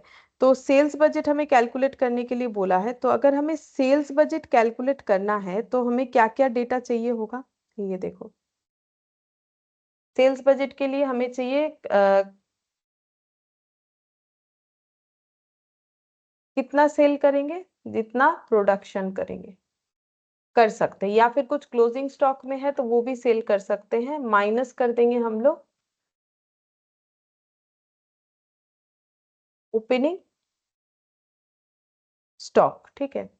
सॉरी, हमें सेल्स बजट निकालना है ना। सेल्स बजट का मतलब है हमें कितना सेल करना है, तो कितना सेल करना है हम लोग कैसे आइडेंटिफाई करेंगे, कितना सेल कर सकते हैं, जो प्रोडक्शन किया वो सेल कर सकते हैं। पहले से हमारे पास अगर कोई स्टॉक पड़ा हुआ है, हाँ ठीक ही लिखा था मैंने, क्लोजिंग स्टॉक, तो ये अवेलेबल फॉर सेल हो गया, ठीक है। और ये हो गया हम लोग हमारे पास अवेलेबल फॉर सेल प्रोडक्शन, और यहाँ पर हो जाएगा क्लोजिंग स्टॉक, प्रोडक्शन और क्लोजिंग स्टॉक, और क्या चाहिए, और ओपनिंग स्टॉक लेस होगा, हाँ सही तो लिखा था, पता नहीं क्या कंफ्यूज हो गए हम खुद ही। और ओपनिंग स्टॉक में अगर कुछ है, ठीक है, तो वो माइनस हो जाएगा। तो सेल्स बजट हमें पता चल जाएगा कि हम लोगों ने कितना बेचा है। तो क्या बेच सकते हैं, जो प्रोडक्शन किया या जो क्लोजिंग स्टॉक में था वो बेच सकते हैं, ठीक है। और यहाँ पर जो माइनस हो जाएगा ओपनिंग स्टॉक, इससे हमें पता चलेगा, जैसे सीओजीएस निकालते हैं ना, कॉस्ट ऑफ गुड्स सोल्ड जैसे निकालते हैं वैसे हो, मतलब बेसिकली इसको हम लोग ऐसे लिख सकते हैं। अच्छा, मैंने शायद इसको उल्टा लिख दिया ना। ओपनिंग स्टॉक में अगर कुछ है तो वो बेचेंगे, प्लस प्रोडक्शन जो किया वो बेचेंगे, ठीक है। माइनस अगर क्लोजिंग स्टॉक कर देते हैं तो हमें पता चलेगा कि कितना हम लोगों ने बेचा है, सेल्स बचे। ओपनिंग स्टॉक में जो था बेच सकते, प्रोडक्शन जो किए वो बेच सकते हैं, लेस कर देना पड़ेगा क्लोजिंग बजट, क्लोजिंग स्टॉक, तब तो सेल्स मिलेगा। हाँ, और अब ये जो मैंने लिखा वो तो प्रोडक्शन बजट था, ठीक है। ये देखो सेल्स बजट जो है इस तरीके से निकलेगा, ठीक है। तो हमें क्या क्या डेटा चाहिए, हमें सबसे पहले तो एक डेटा ये चाहिए कि हम लोग कितना प्रोडक्शन कर रहे हैं, ठीक है, वो हमें चाहिए, कितना हम लोग प्रोडक्शन कर रहे हैं। तो कितना प्रोडक्शन कर रहे हैं वो हम लोग कैसे पता करेंगे, तो कहीं पर भी ना क्वेश्चन में हमें यूनिट अवेलेबल नहीं है जिससे हम लोग ये आइडेंटिफाई कर ले कि कितना हमें प्रोडक्शन करना है, ठीक है। तो इसमें हमें दूसरे तरीके से दिमाग लगाना है। देखो, अगर हमें sales budget in quantity and value निकालना है कि कितना यूनिट बेचेंगे, तो मेरे पास तो यहाँ पर डेटा ही नहीं है कि कितना यूनिट बेचना है, ना तो ऐसा कोई इंफॉर्मेशन है जिससे हम लोग वो निकाल सकते हैं। बट हाँ, एक इंफॉर्मेशन है कि सेल्स मिक्स कितना है, जो 3 प्रोडक्ट बेचने वाले हैं उसका सेल्स मिक्स कितना है वो दिया हुआ है, ठीक है। तो उसी के हेल्प से हम लोग कैलकुलेट कर सकते हैं। तो अगर हमें सेल्स मिक्स दिया हुआ है तो इससे हम लोग कैसे कैलकुलेट कर सकते हैं, देखो बोला था कि सेल्स बजट निकालो, तो ये 3 प्रोडक्ट तो हमें बेचना है, तो इसका अगर मुझे बजट निकालना है तो सेल्स बजट इन वैल्यू और क्वांटिटी बोला था, तो वैल्यू कैसे निकलेगा, सेल्स वैल्यू का बजट कैसे निकलेगा, सेल्स क्वांटिटी अगर पता होगा इनटू क्या हो जाएगा, इनटू सेलिंग प्राइस। तो देखो ना, सेलिंग प्राइस तो अवेलेबल है बट क्वांटिटी कहाँ है, क्वांटिटी तो अवेलेबल नहीं है, तो मुझे क्या ढूंढना पड़ेगा, क्वांटिटी। क्वांटिटी के लिए देख सकते हो कोई डेटा अवेलेबल नहीं है जिसको देख के हम बोल दे कि इतने क्वांटिटी में ये प्रोडक्ट बिकेगा, बट एक प्रोडक्ट मिक्स दिया हुआ है। अब अगर प्रोडक्ट मिक्स दिया हुआ और कुछ इंफॉर्मेशन नहीं है तो हम लोग थोड़ा मार्जिनल कॉस्टिंग का जो कंसेप्ट है उसका यूज करेंगे। कैसे, जैसे अगर हम ये बोलते हैं कि टोटल कंट्रीब्यूशन डिवाइडेड बाय, अगर हम कर लेते हैं कंट्रीब्यूशन पर यूनिट, तो क्या निकलेगा, तो हम थोड़ा सा और डिटेल्स में जाते हैं। टोटल कंट्रीब्यूशन कैसे निकलता है, टोटल क्वांटिटी जो हम लोग बेच रहे हैं into contribution per unit, into contribution per unit, ये मल्टीप्लाई करने से total quantity divided by contribution per unit, ठीक है। ये अगर हम लोग कर लेते हैं तो contribution per unit cancel out, क्या आ जाएगा, टोटल क्वांटिटी। मतलब अगर हम लोग किसी भी तरीके से टोटल कंट्रीब्यूशन को कंट्रीब्यूशन पर यूनिट से डिवाइड कर लेते हैं तो हमें क्या मिल जाएगा, टोटल क्वांटिटी मिल जाएगा। अब हम ये कंट्रीब्यूशन का बात क्यों करें, ये सेल्स मिक्स नहीं, ये प्रोडक्ट मिक्स है, इतने इतने मिक्स में हमें बनाना है, ये सेल्स मिक्स नहीं है, ठीक है। ये मिक्स है कि इतने इतने रेशियो में हम लोग इस तरीके से प्रोडक्ट को जो है बनाना चाहते हैं, ठीक है। तो अब हम लोग क्या करेंगे कि ये जो है, ये जो मैंने अभी मेथड बोला इसके थ्रू से हम लोग कोशिश करेंगे कि किसी तरीके से हमें टोटल कंट्रीब्यूशन और कंट्रीब्यूशन पर यूनिट मिल जाए तो हम लोग टोटल क्वांटिटी निकाल लेंगे। अब टोटल कंट्रीब्यूशन कैसे आएगा, कंट्रीब्यूशन को तो हम लोग दो तरीके से कैलकुलेट कर सकते हैं, either sales minus variable cost या फिर profit plus fixed cost plus profit, ये दो तरीके से हम लोग इसे निकाल सकते हैं टोटल कंट्रीब्यूशन को। ठीक है, अब हमारे पास क्या अवेलेबल है उसके ऊपर डिपेंड कर रहा है कि हम लोग कैसे करके कंट्रीब्यूशन निकालेंगे। तो देखो हमारे पास सेल्स का डेटा जो है, सेलिंग प्राइस अवेलेबल है, सेल्स का डेटा तो नहीं है, सेलिंग प्राइस अवेलेबल है, और हमारे पास जो वेरिएबल कॉस्ट है वो सारे अवेलेबल है। ठीक है, वेरिएबल कॉस्ट में जैसे ये जो कंपोनेंट रिक्वायरमेंट है, ये भी इसको परचेस करने का जो भी खर्चा है, ये रॉ मटेरियल का, ये हमारा वेरिएबल कॉस्ट होगा। लेबर दिया हुआ है, ये भी वेरिएबल कॉस्ट होगा, और एक वेरिएबल ओवरहेड दिया हुआ है, तो इससे हमें टोटल वेरिएबल कॉस्ट मिलेगा। और उसको अगर हम लोग सेल्स पर यूनिट से माइनस कर देंगे, ये क्या है, सेलिंग प्राइस पर यूनिट, एक एक यूनिट का। और ये जो डिटेल्स दिया हुआ है ना, ये कितने यूनिट प्रोडक्शन का दिया हुआ है, ये हर एक प्रोडक्ट का एक यूनिट प्रोडक्शन का डेटा हमें दिया हुआ है। तो हमारे पास सेल्स पर यूनिट का अवेलेबल है, और पर यूनिट का जो है हमारे पास वेरिएबल कॉस्ट अवेलेबल है। तो सेल्स माइनस वेरिएबल कॉस्ट करके हम लोग क्या निकाल सकते हैं, कंट्रीब्यूशन निकाल सकते हैं। ठीक है, अब देखो कैसे होगा।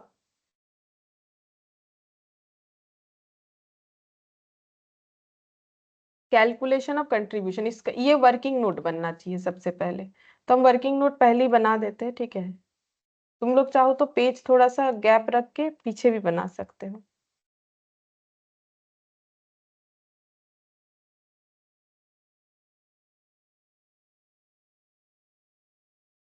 कैलकुलेशन ऑफ कंट्रीब्यूशन, ठीक है, दो तरीके से निकल सकता था, या तो प्रॉफिट प्लस फिक्स्ड कॉस्ट करके, और सेल्स माइनस वेरिएबल कॉस्ट करके। तो प्रॉफिट तो हमारे पास है नहीं, ठीक है, तो हम लोग कैसे निकालेंगे, फिक्स्ड कॉस्ट शायद है, फिक्स्ड कॉस्ट नहीं, फिक्स्ड कॉस्ट भी क्वेश्चन में कुछ है नहीं, तो वेरिएबल कॉस्ट ही है, तो सेल्स है, वेरिएबल कॉस्ट है, तो निकाल लेंगे। ठीक है, तो यहाँ पर लिखेंगे particulars,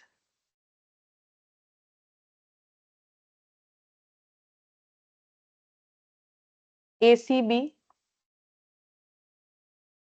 MCB, ACB, MCB, DP और टोटल।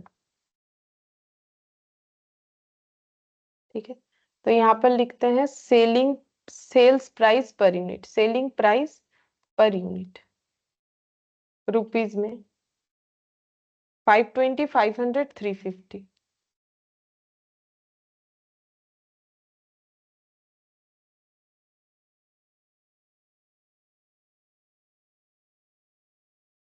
अच्छा, इसके बाद वेरिएबल कॉस्ट पर यूनिट,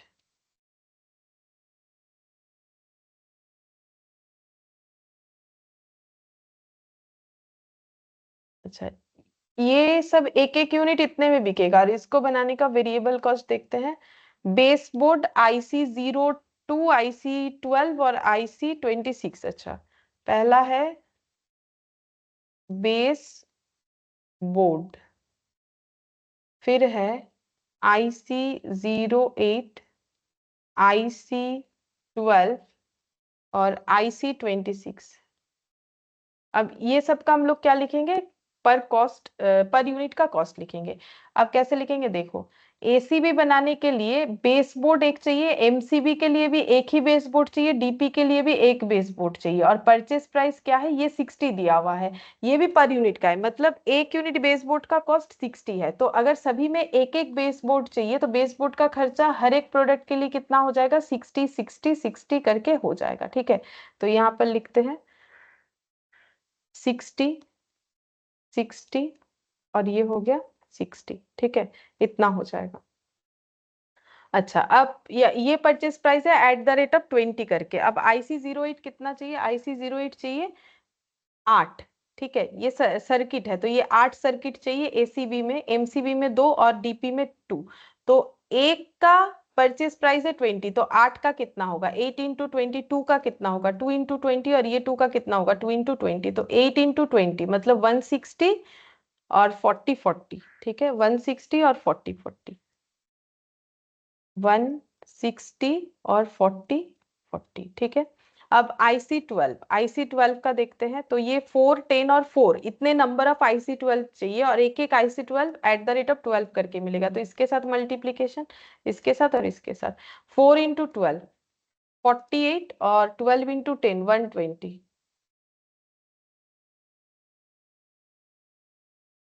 48 120 और फिर से 48, क्योंकि ये दोनों बराबर था, ये देखो 4 और 4।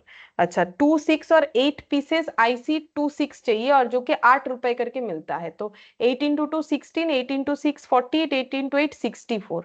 तो 16 48 और 64, ठीक है, ये हो गया। नेक्स्ट लिखेंगे लेबर, लेबर का खर्चा, लेबर। अच्छा लेबर का देखते हैं क्या बोला है। लेबर का बोला है कि कितने टाइम लगता है। ये ग्रेड ए को लगता है ACB के लिए 8 घंटा, MCB के लिए 6 आवर्स और DP के लिए 4 आवर्स, और पर आवर का 5 रुपए। तो 8 घंटे का 8 इंटू 5, 6 आवर्स का 6 इंटू 5, 4 आवर्स का 4 इंटू 5, इतना खर्चा होगा। तो 8 इंटू 5 40 30 20, 40 30 20 ऐसे हो जाएगा। ग्रेड ए और बी लिख लेते हैं।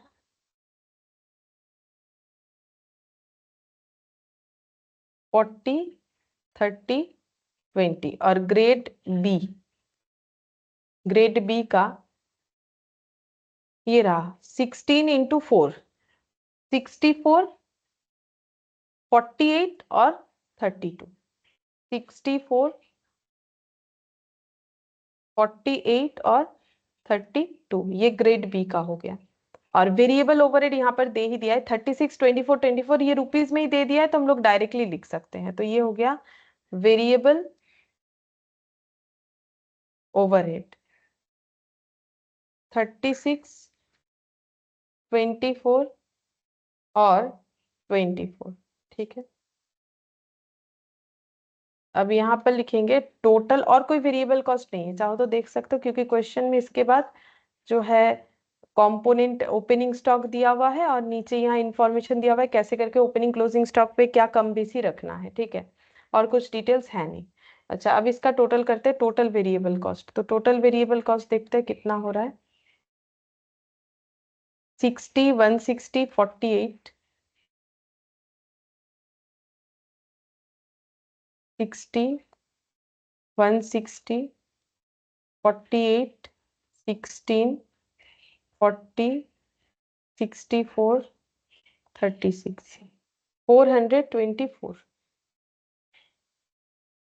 अच्छा फिर इधर 60 40 100, ये हो गया 220, 220 plus 48 plus 30 plus 48 plus 24, 370। 60 40 100 148 plus 64 plus 20 plus 32 plus 24, तो ये हो गया 288, ठीक है। ये हो गया टोटल वेरिएबल कॉस्ट। तो सेलिंग प्राइस पर यूनिट से total variable cost per unit less करने से हमें मिल जाएगा कंट्रीब्यूशन। तो नेक्स्ट पेज में लिखते हैं contribution, sales minus variable cost करने से मिल जाएगा कंट्रीब्यूशन। तो देखते हैं कंट्रीब्यूशन कितना होगा। 520 माइनस 424 96। अच्छा 500 माइनस 370, तो 500 माइनस 370 ये हो जाएगा 170, सॉरी 130।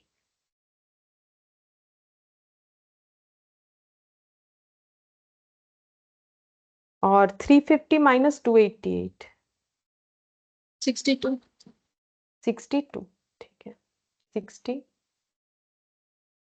ठीक है। ये हम लोग का आ गया कंट्रीब्यूशन। अब इससे क्या हम लोग सेल्स क्वांटिटी निकाल सकते देखो। अब नेक्स्ट इसके नीचे लिखेंगे सेल्स मिक्स, ये हमें दिया हुआ है, ठीक है।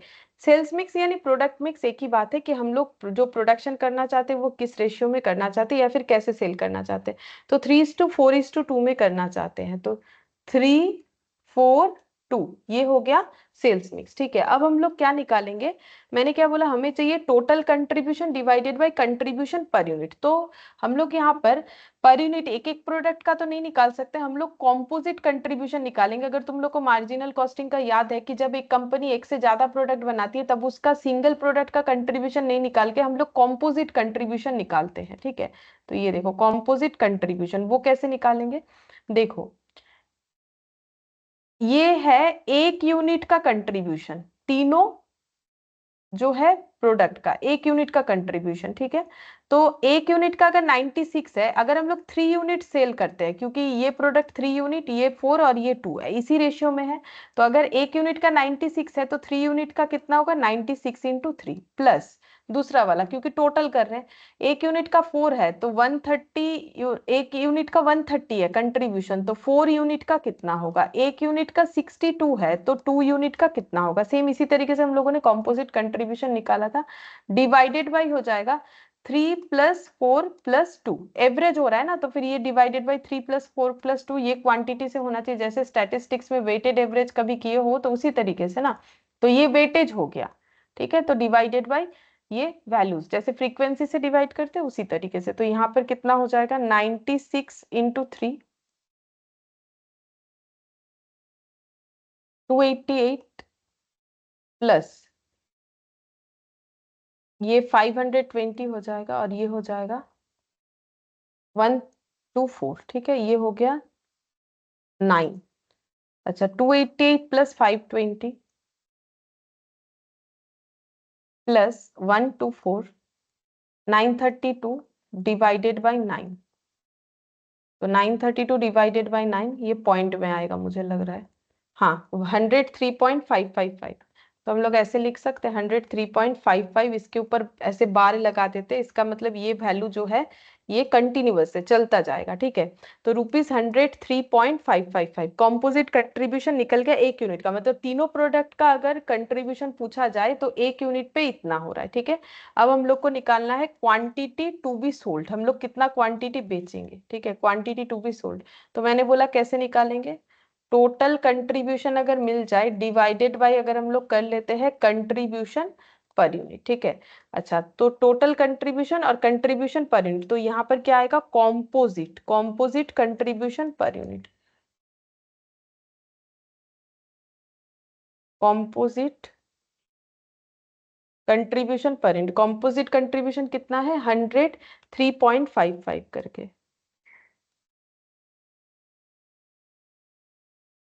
और टोटल कंट्रीब्यूशन कितना है, टोटल कंट्रीब्यूशन कैसे निकालेंगे, फिक्स्ड कॉस्ट प्लस प्रॉफिट करके निकालेंगे टोटल कंट्रीब्यूशन। ठीक है, यहाँ पर जब पर प्रोडक्ट का निकाला तब हम लोगों ने सेल्स माइनस वेरिएबल कॉस्ट किया, लेकिन जब टोटल का निकालेंगे तो फिक्स्ड कॉस्ट प्लस प्रॉफिट करके निकाल सकते हैं।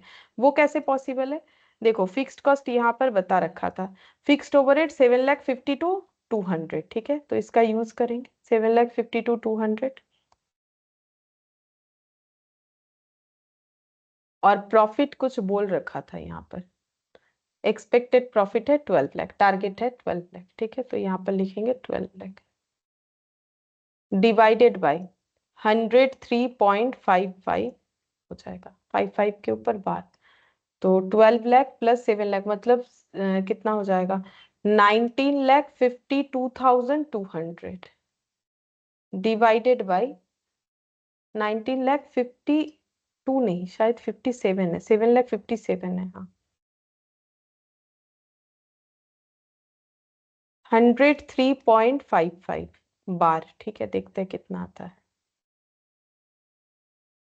19,57,200 डिवाइडेड बाई 103.5555, क्योंकि चलता जा रहा है तब तक लिखते जाओ जब तक अपना कैलकुलेटर लेगा। ठीक है, सपोर्ट करेगा उतना, तो ये देखो राउंड में आंसर आएगा 18,900 यूनिट, 18,900 यूनिट। ठीक है, अब इतना टोटल यूनिट हमें बेचना है, इसमें से तीनों प्रोडक्ट का कैसे निकालेंगे, उसके रेशियो के अकॉर्डिंग निकालेंगे, 3/9, 4/9 और 2/9, ये इस तरीके से। ठीक है, 3/9, 4/9, 2/9 करेंगे तो हमें पता चल जाएगा कितना होगा, तो ये लिख लेते हैं, ये वर्किंग नोट कंप्लीट हुआ, हम एक बार और समझा देंगे। ठीक है, तो यहाँ पर बना लेते हैं sales budget in quantity and value, sales budget in quantity and value, ये ऐसे करके निकालना पड़ेगा। तो यहाँ पर particulars,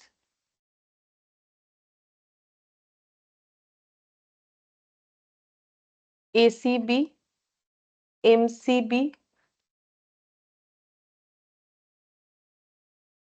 DP total sales quantity 3:4:2। टोटल कितना है अभी हम लोगों ने निकाला 18,900। तो इस रेशियो में डिवाइड करके देखना है कितना होगा। Selling price per unit given है क्वेश्चन में 520, पहला वाला तो याद है मुझे, हाँ 500 और 350। तो सेल्स वैल्यू आ जाएगा ये दोनों मल्टीप्लाई करके, ए बी, इसको सी दे देते हैं, ये कैसे आएगा ए क्रॉस बी करके। तो 18,900 divided by 9 into 3, 18,900 divided by 9 into 3, 2,100 into 3, तो ये हो जाएगा 6300, 2,100 इंटू 4, 8400, 2,100 इंटू 2, 4200। अब मल्टीप्लाई करना पड़ेगा, 6,300 इंटू 520, 32,76,000।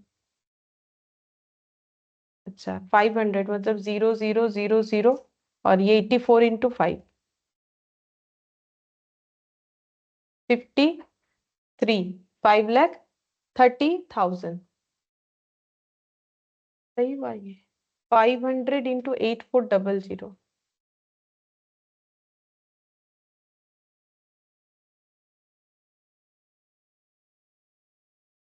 42 लाख आएगा। अच्छा,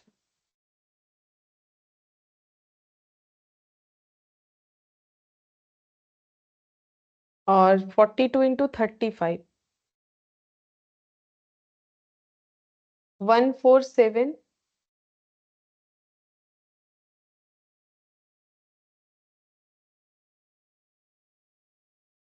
अच्छा अब देखो, ये आ गया सेल्स बजट। तो पहले क्वेश्चन का आंसर हम लोग का हो गया, sales budget in quantity and value. तो जैसे हम बोल रहे थे ओपनिंग स्टॉक वगैरह, उससे तो हम लोग निकाल ही नहीं सकते, क्योंकि उसके लिए देखो सबसे पहले मैंने यहाँ पर फॉर्मूला जो लिखा था उससे भी होता है, लेकिन उसके लिए उस तरीके का डेटा चाहिए। सबसे पहले प्रोडक्शन, फिर चाहिए क्लोजिंग स्टॉक, फिर उसमें से माइनस कर देंगे हम लोग, सॉरी ओपनिंग स्टॉक, फिर माइनस करेंगे क्लोजिंग स्टॉक, ये होता है। तो प्रोडक्शन यूनिट ही तो हमें नहीं पता है कि कितना प्रोडक्शन करना है, उसका तो मिक्स दे रखा है कि इतना इतना सेल करना है, तो उतना उतना प्रोडक्शन करना पड़ेगा। तो अगेन प्रोडक्शन यूनिट भी तो नहीं निकाल सकते हैं हमारे पास जो अवेलेबल डेटा है।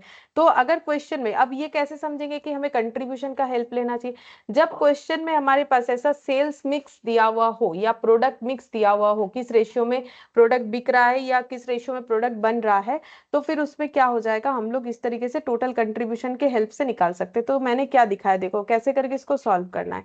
सबसे पहले मैंने बोला कि अगर हम लोग किसी भी तरीके से टोटल कंट्रीब्यूशन को कंट्रीब्यूशन पर यूनिट से डिवाइड कर देते हैं, तो हमें क्या मिल जाएगा, क्वांटिटी। कैसे, क्योंकि टोटल कंट्रीब्यूशन का मतलब क्वांटिटी टोटल इनटू क्या हो जाएगा, सेलिंग प्राइस इनटू हो जाएगा contribution, sorry contribution per unit, quantity total quantity into contribution per unit. तो divided by contribution per unit cancel out होकर टोटल क्वांटिटी मिल जाएगा। मतलब अगर टोटल कंट्रीब्यूशन को कंट्रीब्यूशन पर यूनिट से डिवाइड करेंगे तो हमें क्वांटिटी मिल जाएगा कि कितना क्वांटिटी है। अब हम लोगों के पास क्या डेटा था, ये 3 प्रोडक्ट हम लोग जो है सेल करते हैं, ठीक है। अब ये तीनों प्रोडक्ट का हमारे पास क्या अवेलेबल था, सेलिंग प्राइस अवेलेबल था, ठीक है, तो वो हम लोगों ने लिख लिया। इसके अलावा हमारे पास क्या था, ये तीनों प्रोडक्ट का वेरिएबल कॉस्ट अवेलेबल था। ये देखो तीनों प्रोडक्ट का वेरिएबल कॉस्ट अवेलेबल था, तो सारे वेरिएबल कॉस्ट लिख लिए। सेल्स माइनस वेरिएबल कॉस्ट करने पे क्या आ जाएगा, कंट्रीब्यूशन पर यूनिट आ जाएगा। वही किया हम लोगों ने, contribution per unit. Sales mix ये दिया हुआ है, तो कॉम्पोजिट कंट्रीब्यूशन निकाला कि तीनों प्रोडक्ट का इकट्ठा कंट्रीब्यूशन कितना है। तो वो कैसे निकालेंगे, उसके लिए मार्जिनल कॉस्टिंग का जो चैप्टर है वो हमें हेल्प करेगा। तो मार्जिनल कॉस्टिंग में क्या था कि कंपोजिट कंट्रीब्यूशन कैसे निकालते हैं। देखो, एक यूनिट का कंट्रीब्यूशन इतना, तो 3 यूनिट का कितना होगा, एक यूनिट का 130, तो जो है 4 यूनिट्स का कितना होगा, एक यूनिट का 62, तो 2 यूनिट्स का कितना होगा, क्योंकि ये सब 3:4:2 इतने यूनिट में बिकने वाले हैं कि ये प्रोडक्ट 3 यूनिट, ये 4 और ये 2, तो ये टोटल करने से टोटल कंट्रीब्यूशन आ रहा है। ठीक है, डिवाइडेड बाय, क्योंकि ये हम लोग कॉम्पोजिट कर रहे हैं मतलब एवरेज कर रहे हैं, वेटेड एवरेज की तरह, तो डिवाइडेड बाय क्या हो जाएगा, 3 + 4 + 2। ठीक है, डिवाइडेड बाय 3 + 4 + 2 यानी कि 9 आउट ऑफ 9। मतलब बेसिकली अगर देखा जाए तो वो रेशियो के तरह ही बना हुआ है, तो जो भी हो, तो यहाँ पर 3 + 4 + 2 क्यों हुआ, क्योंकि हम लोग इसका एवरेज कर रहे हैं ना, तो ये टोटल डिवाइडेड बाय ये करने पे हमारा कॉम्पोजिट कंट्रीब्यूशन इतना आ गया। अब हम लोग कितना सेल करेंगे, कैसे निकालेंगे, total contribution by composite contribution per unit करके हमें निकालना पड़ेगा। ठीक है, तो ये देखो, यहाँ पर टोटल कंट्रीब्यूशन कैसे निकालेंगे, दो तरीके से निकल सकता था, सेल्स माइनस वेरिएबल कॉस्ट और फिक्स्ड कॉस्ट प्लस प्रॉफिट। ठीक है, अब सेल्स माइनस वेरिएबल कॉस्ट क्यों नहीं कर सकते, क्योंकि मुझे टोटल सेल्स और टोटल वेरिएबल कॉस्ट चाहिए। टोटल सेल्स निकालने का मेरे पास कोई जगह नहीं, मुझे पता ही नहीं कितना क्वांटिटी, वही तो निकालने का कोशिश कर रहे हैं। तो क्वेश्चन में प्रॉफिट और फिक्स्ड कॉस्ट दिया हुआ था, तो वो लिख दिया, डिवाइडेड बाय कॉम्पोजिट कंट्रीब्यूशन कर दिया, तो कितना क्वांटिटी बेचना है वो पता चल गया combinedly.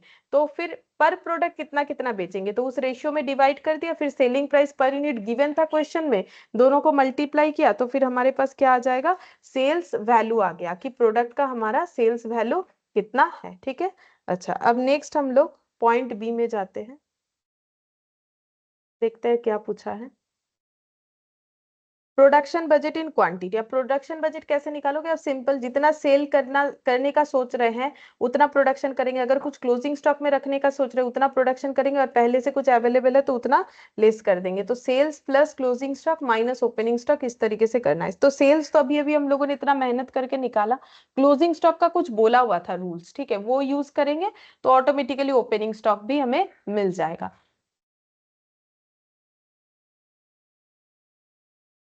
Production budget in quantity,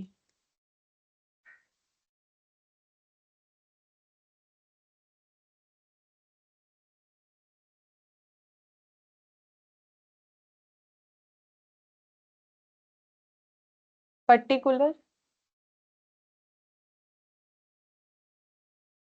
ACB, MCB और डीपी। ठीक है, अच्छा, सेल्स इन यूनिट, सेल्स लिखते हैं, यहां से देख देख के लिखेंगे, 6,300, 8,400 और 4,200, ऐड करेंगे क्लोजिंग स्टॉक। अच्छा, क्लोजिंग स्टॉक कितना होगा उसके बारे में कुछ बोला हुआ है नीचे, ये देखो, बोला है क्लोजिंग स्टॉक कितना होगा, 10% लेस ऑफ ओपनिंग स्टॉक। ये देखो, बोला है 10% quantity as compare to the opening stock, क्या होना चाहिए, क्लोजिंग स्टॉक इतना होना चाहिए। The company is eager for a reduction of closing inventory, company चाहती है क्लोजिंग इन्वेंट्री कम हो, कितना कम हो, for the month of December of sub assemblies and components by 10% of quantity as compare to the opening stock. तो opening stock के comparison में 10% क्लोजिंग स्टॉक कम दिखे। ठीक है, तो यहाँ पर लिखते हैं कितना बोल रहा है company, 10% less from opening stock, 10% less from opening stock. ठीक है, अच्छा, और लेस कर देंगे ओपनिंग स्टॉक, तो हमें आंसर मिल जाएगा। ठीक है, अब देखते हैं क्या हमारे पास ओपनिंग क्लोजिंग स्टॉक कुछ अवेलेबल है।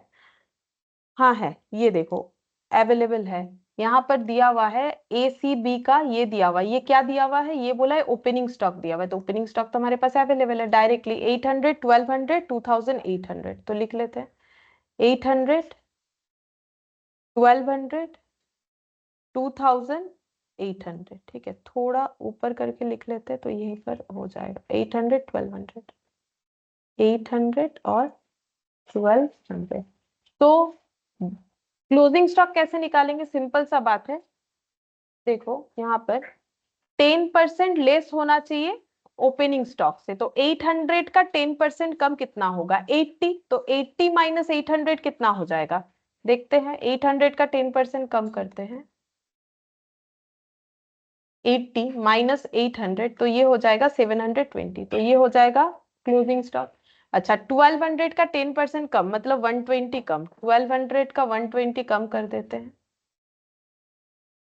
1080, और 2800 का 10% का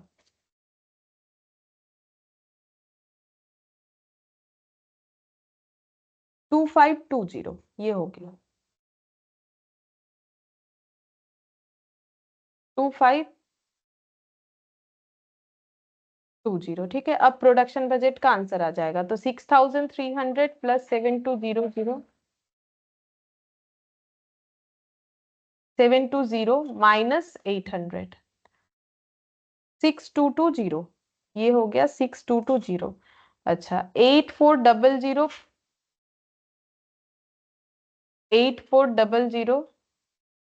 प्लस 1080 माइनस 1200 तो 7400 माइनस 1200 प्लस 1080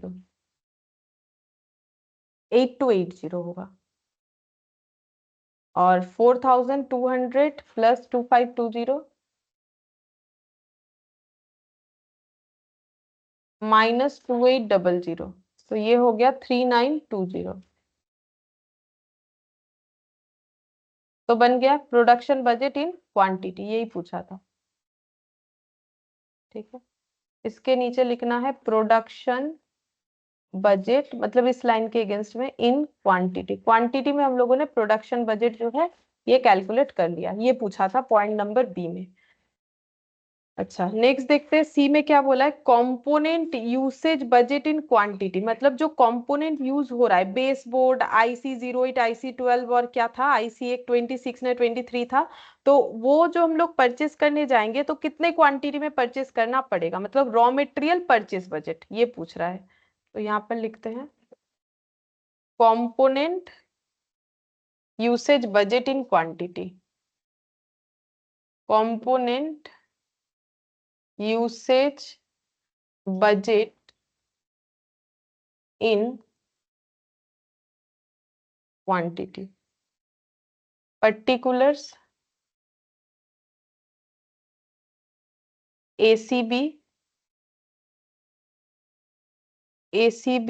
MCB ये प्रोडक्ट है और DP। ठीक है, अब कितना हमें परचेस करना पड़ेगा, जितने क्वांटिटी में हम लोग ये सारे प्रोडक्ट को प्रोड्यूस करना चाहेंगे तो पहले प्रोडक्शन क्वांटिटी पता होना चाहिए, जो कि हम लोग निकाल चुके हैं। ACB कितना यूनिट प्रोडक्शन करना है, 6300 8400 4200 6300 सॉरी वो तो सेल्स था, प्रोडक्शन ये अभी निकाला 6220 8280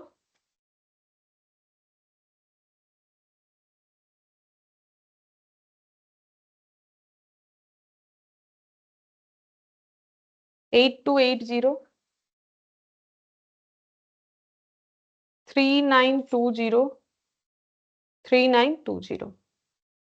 ठीक है, इतने क्वांटिटी में हमें प्रोडक्शन करना है तो उसी हिसाब से हमें अपना रॉ मटेरियल खरीदना पड़ेगा। तो यहाँ पर रॉ मटेरियल लिखते हैं क्या क्या है, बेस बोर्ड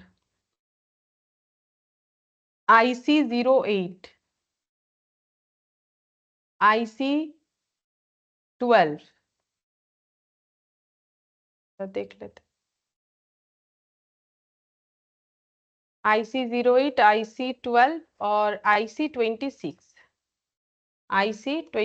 अब कितना कितना परचेस करना पड़ेगा हमें, यहाँ पर एक यूनिट का रिक्वायरमेंट बता दिया था कि एक यूनिट में एक एक बेस बोर्ड लगता है हर एक प्रोडक्ट में। ठीक है, तो फिर इसका मतलब अगर बेस बोर्ड कैसे लगता है, एक यूनिट में एक ही बेस बोर्ड लगता है, सारे प्रोडक्ट में सेम तरीके से ही लगता है। तो मतलब हम बोल सकते हैं यहाँ पर बेस बोर्ड लगेगा 6220, यहाँ पर बेस बोर्ड लगेगा 8280, यहाँ पर बेस बोर्ड लगेगा 3920।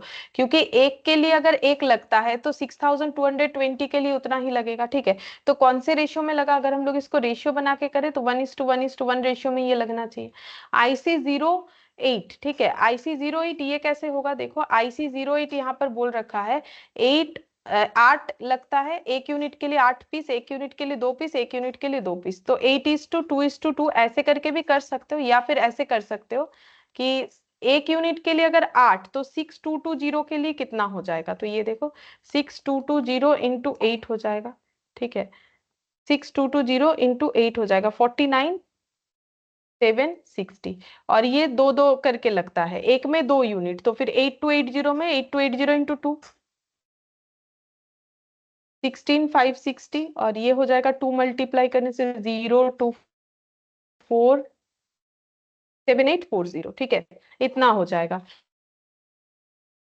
रेशियो करके करोगे तो भी सेम आंसर आएगा और जैसे मैंने बोला वैसे करोगे तो भी, तो क्योंकि देखो टोटल कितना लगता है एक यूनिट के लिए, तीनों प्रोडक्ट में 2 + 2 4 4 + 8 12, तो तीनों प्रोडक्ट के लिए 12, तो फिर एक के लिए कितना लगेगा, क्योंकि एक यूनिट के लिए एसीबी का 8 लगता है, मतलब अगर रेशियो करोगे तो भी आंसर आएगा। हम ये बोल रहे हैं कैसे करके आएगा, तो उसके लिए पहले ना हमें टोटल निकालना पड़ेगा, वो तो नहीं निकाल सकते वैसे, तो छोड़, ये रेशियो जो है ये बनेगा, लेकिन रेशियो डायरेक्टली तो ऐसे रेशियो करके हम लोग नहीं निकाल सकते, उसके लिए मुझे टोटल क्वांटिटी पता होना चाहिए, ठीक है। ये लिखने का तरीका है, प्रेजेंटेशन ऐसे कर सकते हो, ठीक है, कि ये कैसे रेशियो में यूज हो रहा है 111, ये कैसे रेशियो में यूज हो रहा है 8222, इसीलिए ये आंसर आ रहा है, ठीक है, ये लिखने का तरीका हो गया।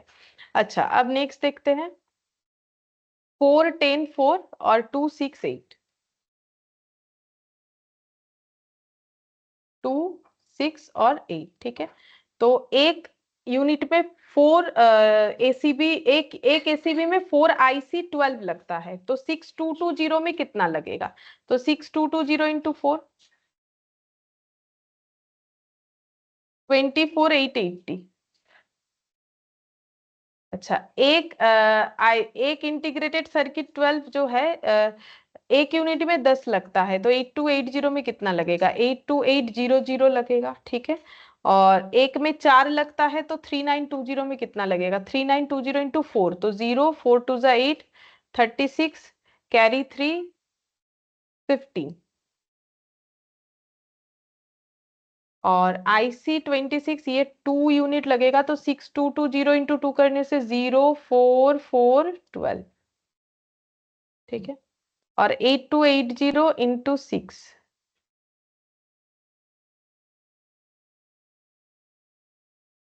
8280 इंटू 6 49680,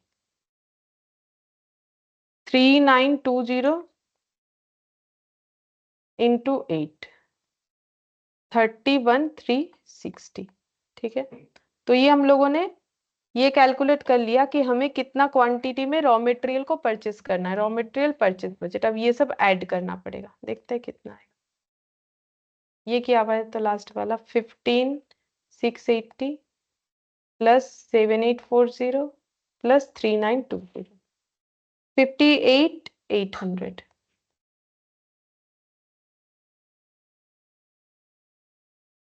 8280 प्लस 16560 82800 49680 157,320,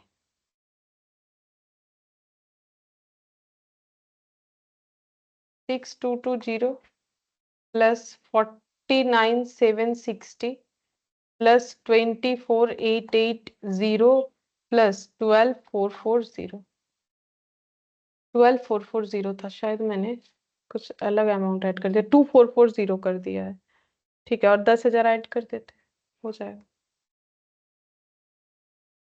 93,300, 93,300, ठीक है, ये बन गया component usage budget in quantity, component usage budget in quantity, थोड़ा कैलकुलेशन करने में टाइम लगेगा, बाकी एक बार ये निकल जाए बाकी सब तो ऐसे ही निकलते जाए।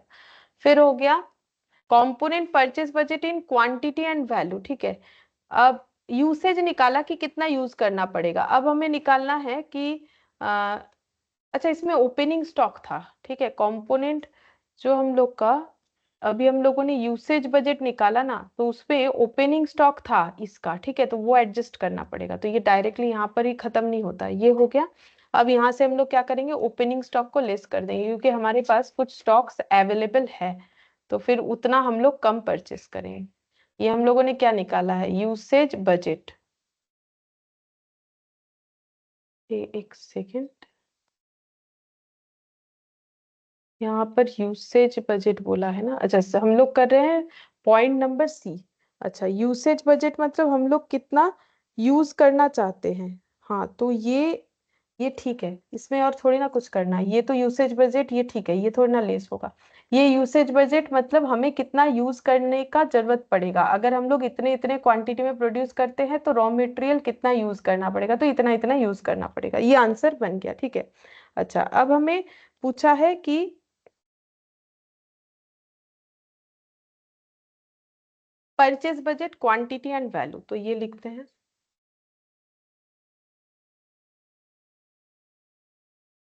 Point number D, component purchase budget in quantity and value. Component purchase budget in quantity and value. अब परचेज बजट निकालेंगे कि कितना कितना करके हमें ये परचेस करना है। तो अगर पहले से कुछ अवेलेबल है तो उतना कम परचेस करेंगे, ठीक है, ये दिमाग में रखना पड़ेगा।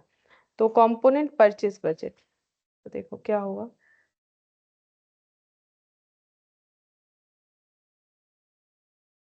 कंपोनेंट का नाम लिखना पड़ेगा सबसे पहले। IC08, IC12 base board,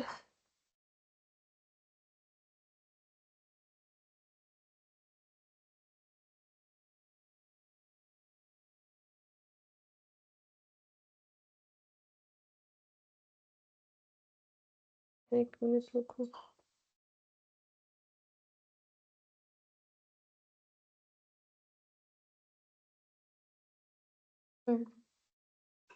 base board IC08, IC12, IC08, IC12, अच्छा और क्या है, IC26। अच्छा, कितना करके कंपोनेंट हमें परचेस करना पड़ेगा। तो परचेस कितना करेंगे, जितना हम लोग प्रोडक्शन करना चाहते हैं उतना परचेस करेंगे, ठीक है, जितना हम लोग प्रोडक्शन करना चाहते हैं उतना परचेस करेंगे।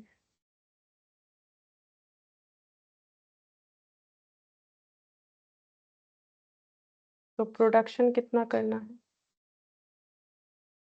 6220, 8280, 3920, ठीक है। तो उसके हिसाब से हम लोग निकाल चुके हैं यहाँ पर यूसेज, इतना यूज होगा। तो प्रोडक्शन के हिसाब से यूज हुआ, तो जितना यूज होने वाला है उतना तो परचेस करना ही पड़ेगा। तो 9 ये ACB के लिए 93,300 परचेस करना पड़ेगा, ठीक है। ये हम लोग का IC08। तो एक सेकंड, एक बार एक चीज देखना है कि इंडिविजुअली निकाले कि फिर टोटल में निकाले। थोड़ा सा ये बात का मेरा कंफ्यूजन है, एक सेकंड।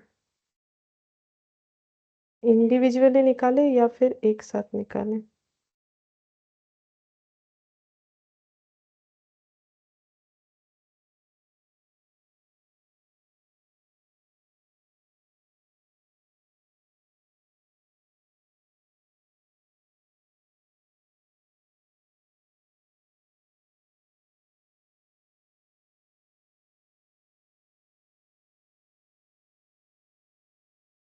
एक मिनट रुको।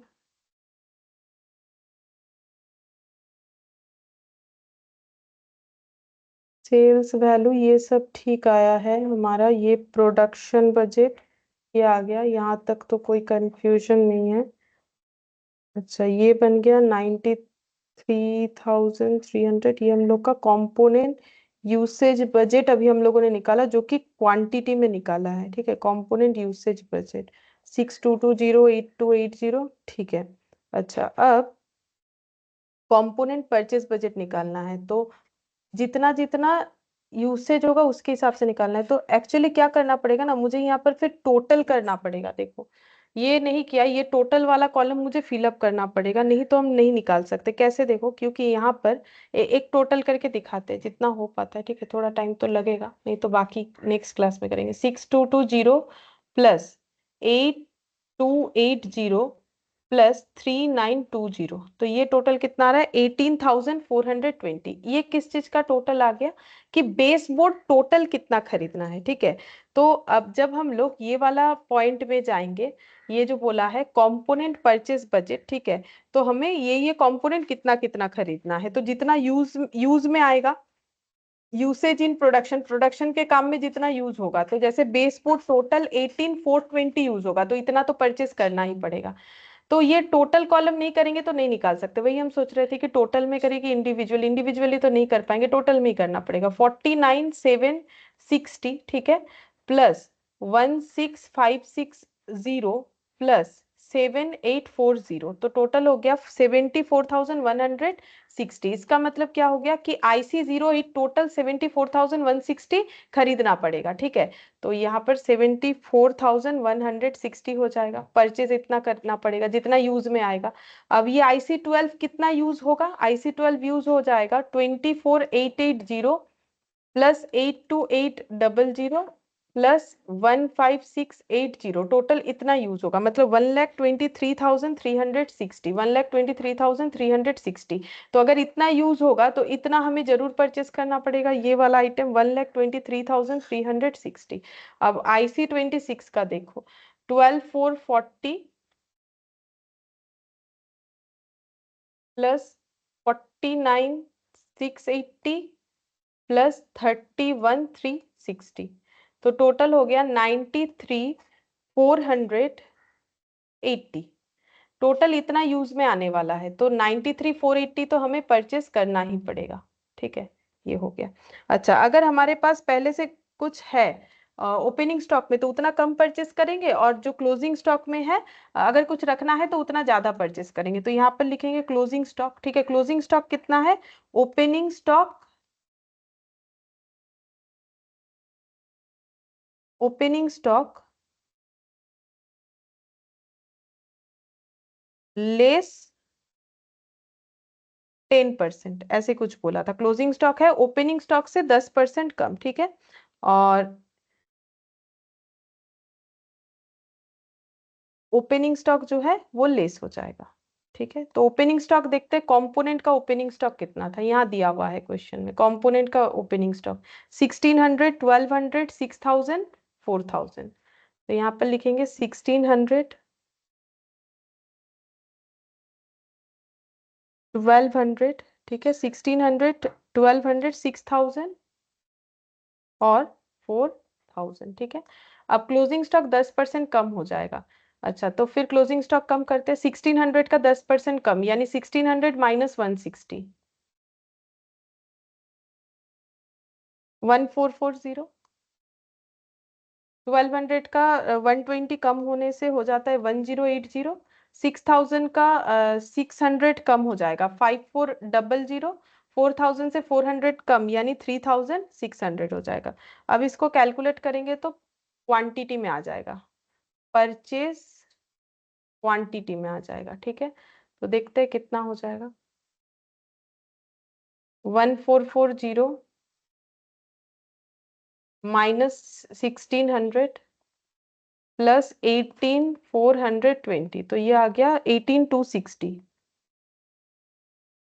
अच्छा, ये 74,160 प्लस 1080 माइनस 1200, 74,040। अच्छा, ये दोनों को अगर बैलेंस करते हैं तो ये हो जाता है 600 ऐड कर देंगे, 123,360 प्लस 600, 1,23,000, नहीं, 123, मैम 600 माइनस होगा तो हाँ माइनस होगा, कितना आ रहा है फिर,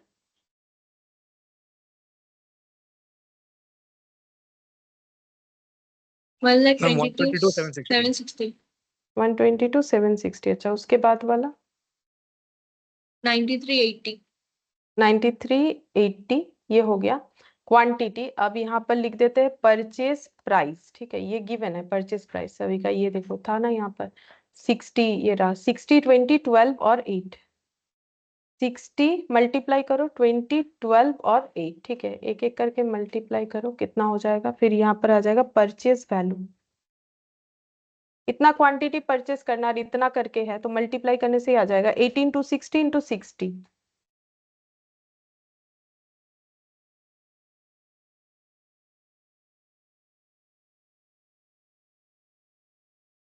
1095 600। बाकी बताओ कितना हो रहा है। ये वाला हम कर ले रहे हैं 0080 इतना 14,80,800। ये लास्ट वाला भी कर लेंगे 0, ये हो गया 674। ये बताओ 122 ये वाला किया हुआ है तो बताओ 122,760 इंटू 12 1473,120। ठीक है, तो ये हम लोग का आ गया component purchase budget in quantity and value. ठीक है, component purchase budget in quantity and value ये कैलकुलेट होके आ गया। यूसेज बजट हो गया प्रोडक्शन। अच्छा मैंने शायद यहाँ पर पॉइंट आउट गलत कर दिया है, ये सी, अच्छा ये डी होगा। ठीक है, ये हम सी देख रहे हैं तब से, ये डी है तो ये कैलकुलेट हो गया। अच्छा ई जो है वो लेबर का पूछा है कि man power budget showing the number of workers and the amount of wages payable, कि हमें मैन पावर बजट यानी वेजेस बजट निकालना है कि लेबर को कितना पेमेंट करना है, लेकिन किस बेसिस पे बनाना है ये वाला man power budget showing the number of workers and the amount of wages payable. ठीक है, showing the number of workers मतलब कितने वर्कर काम करे उसके हिसाब से हमें वेजेस पेबल निकालना पड़ेगा। तो ये वेजेस नंबर ऑफ वेजेस निकालने का एक टेक्निक होगा, उसको यूज करके तुम लोग को निकालना पड़ेगा, इसी में है। ठीक है, इसको अच्छे से पढ़ना पड़ेगा फिर से क्वेश्चन को, लेबर रिलेटेड जो पॉइंट है तब तुम लोग कैलकुलेट कर पाओगे कि नंबर ऑफ वेजेस के हिसाब से कैसे करके होगा। तो एक काम करते हैं, ये वाला जो है अभी तो कंप्लीट नहीं होगा क्योंकि इसमें काफी सारा कैलकुलेशन होगा।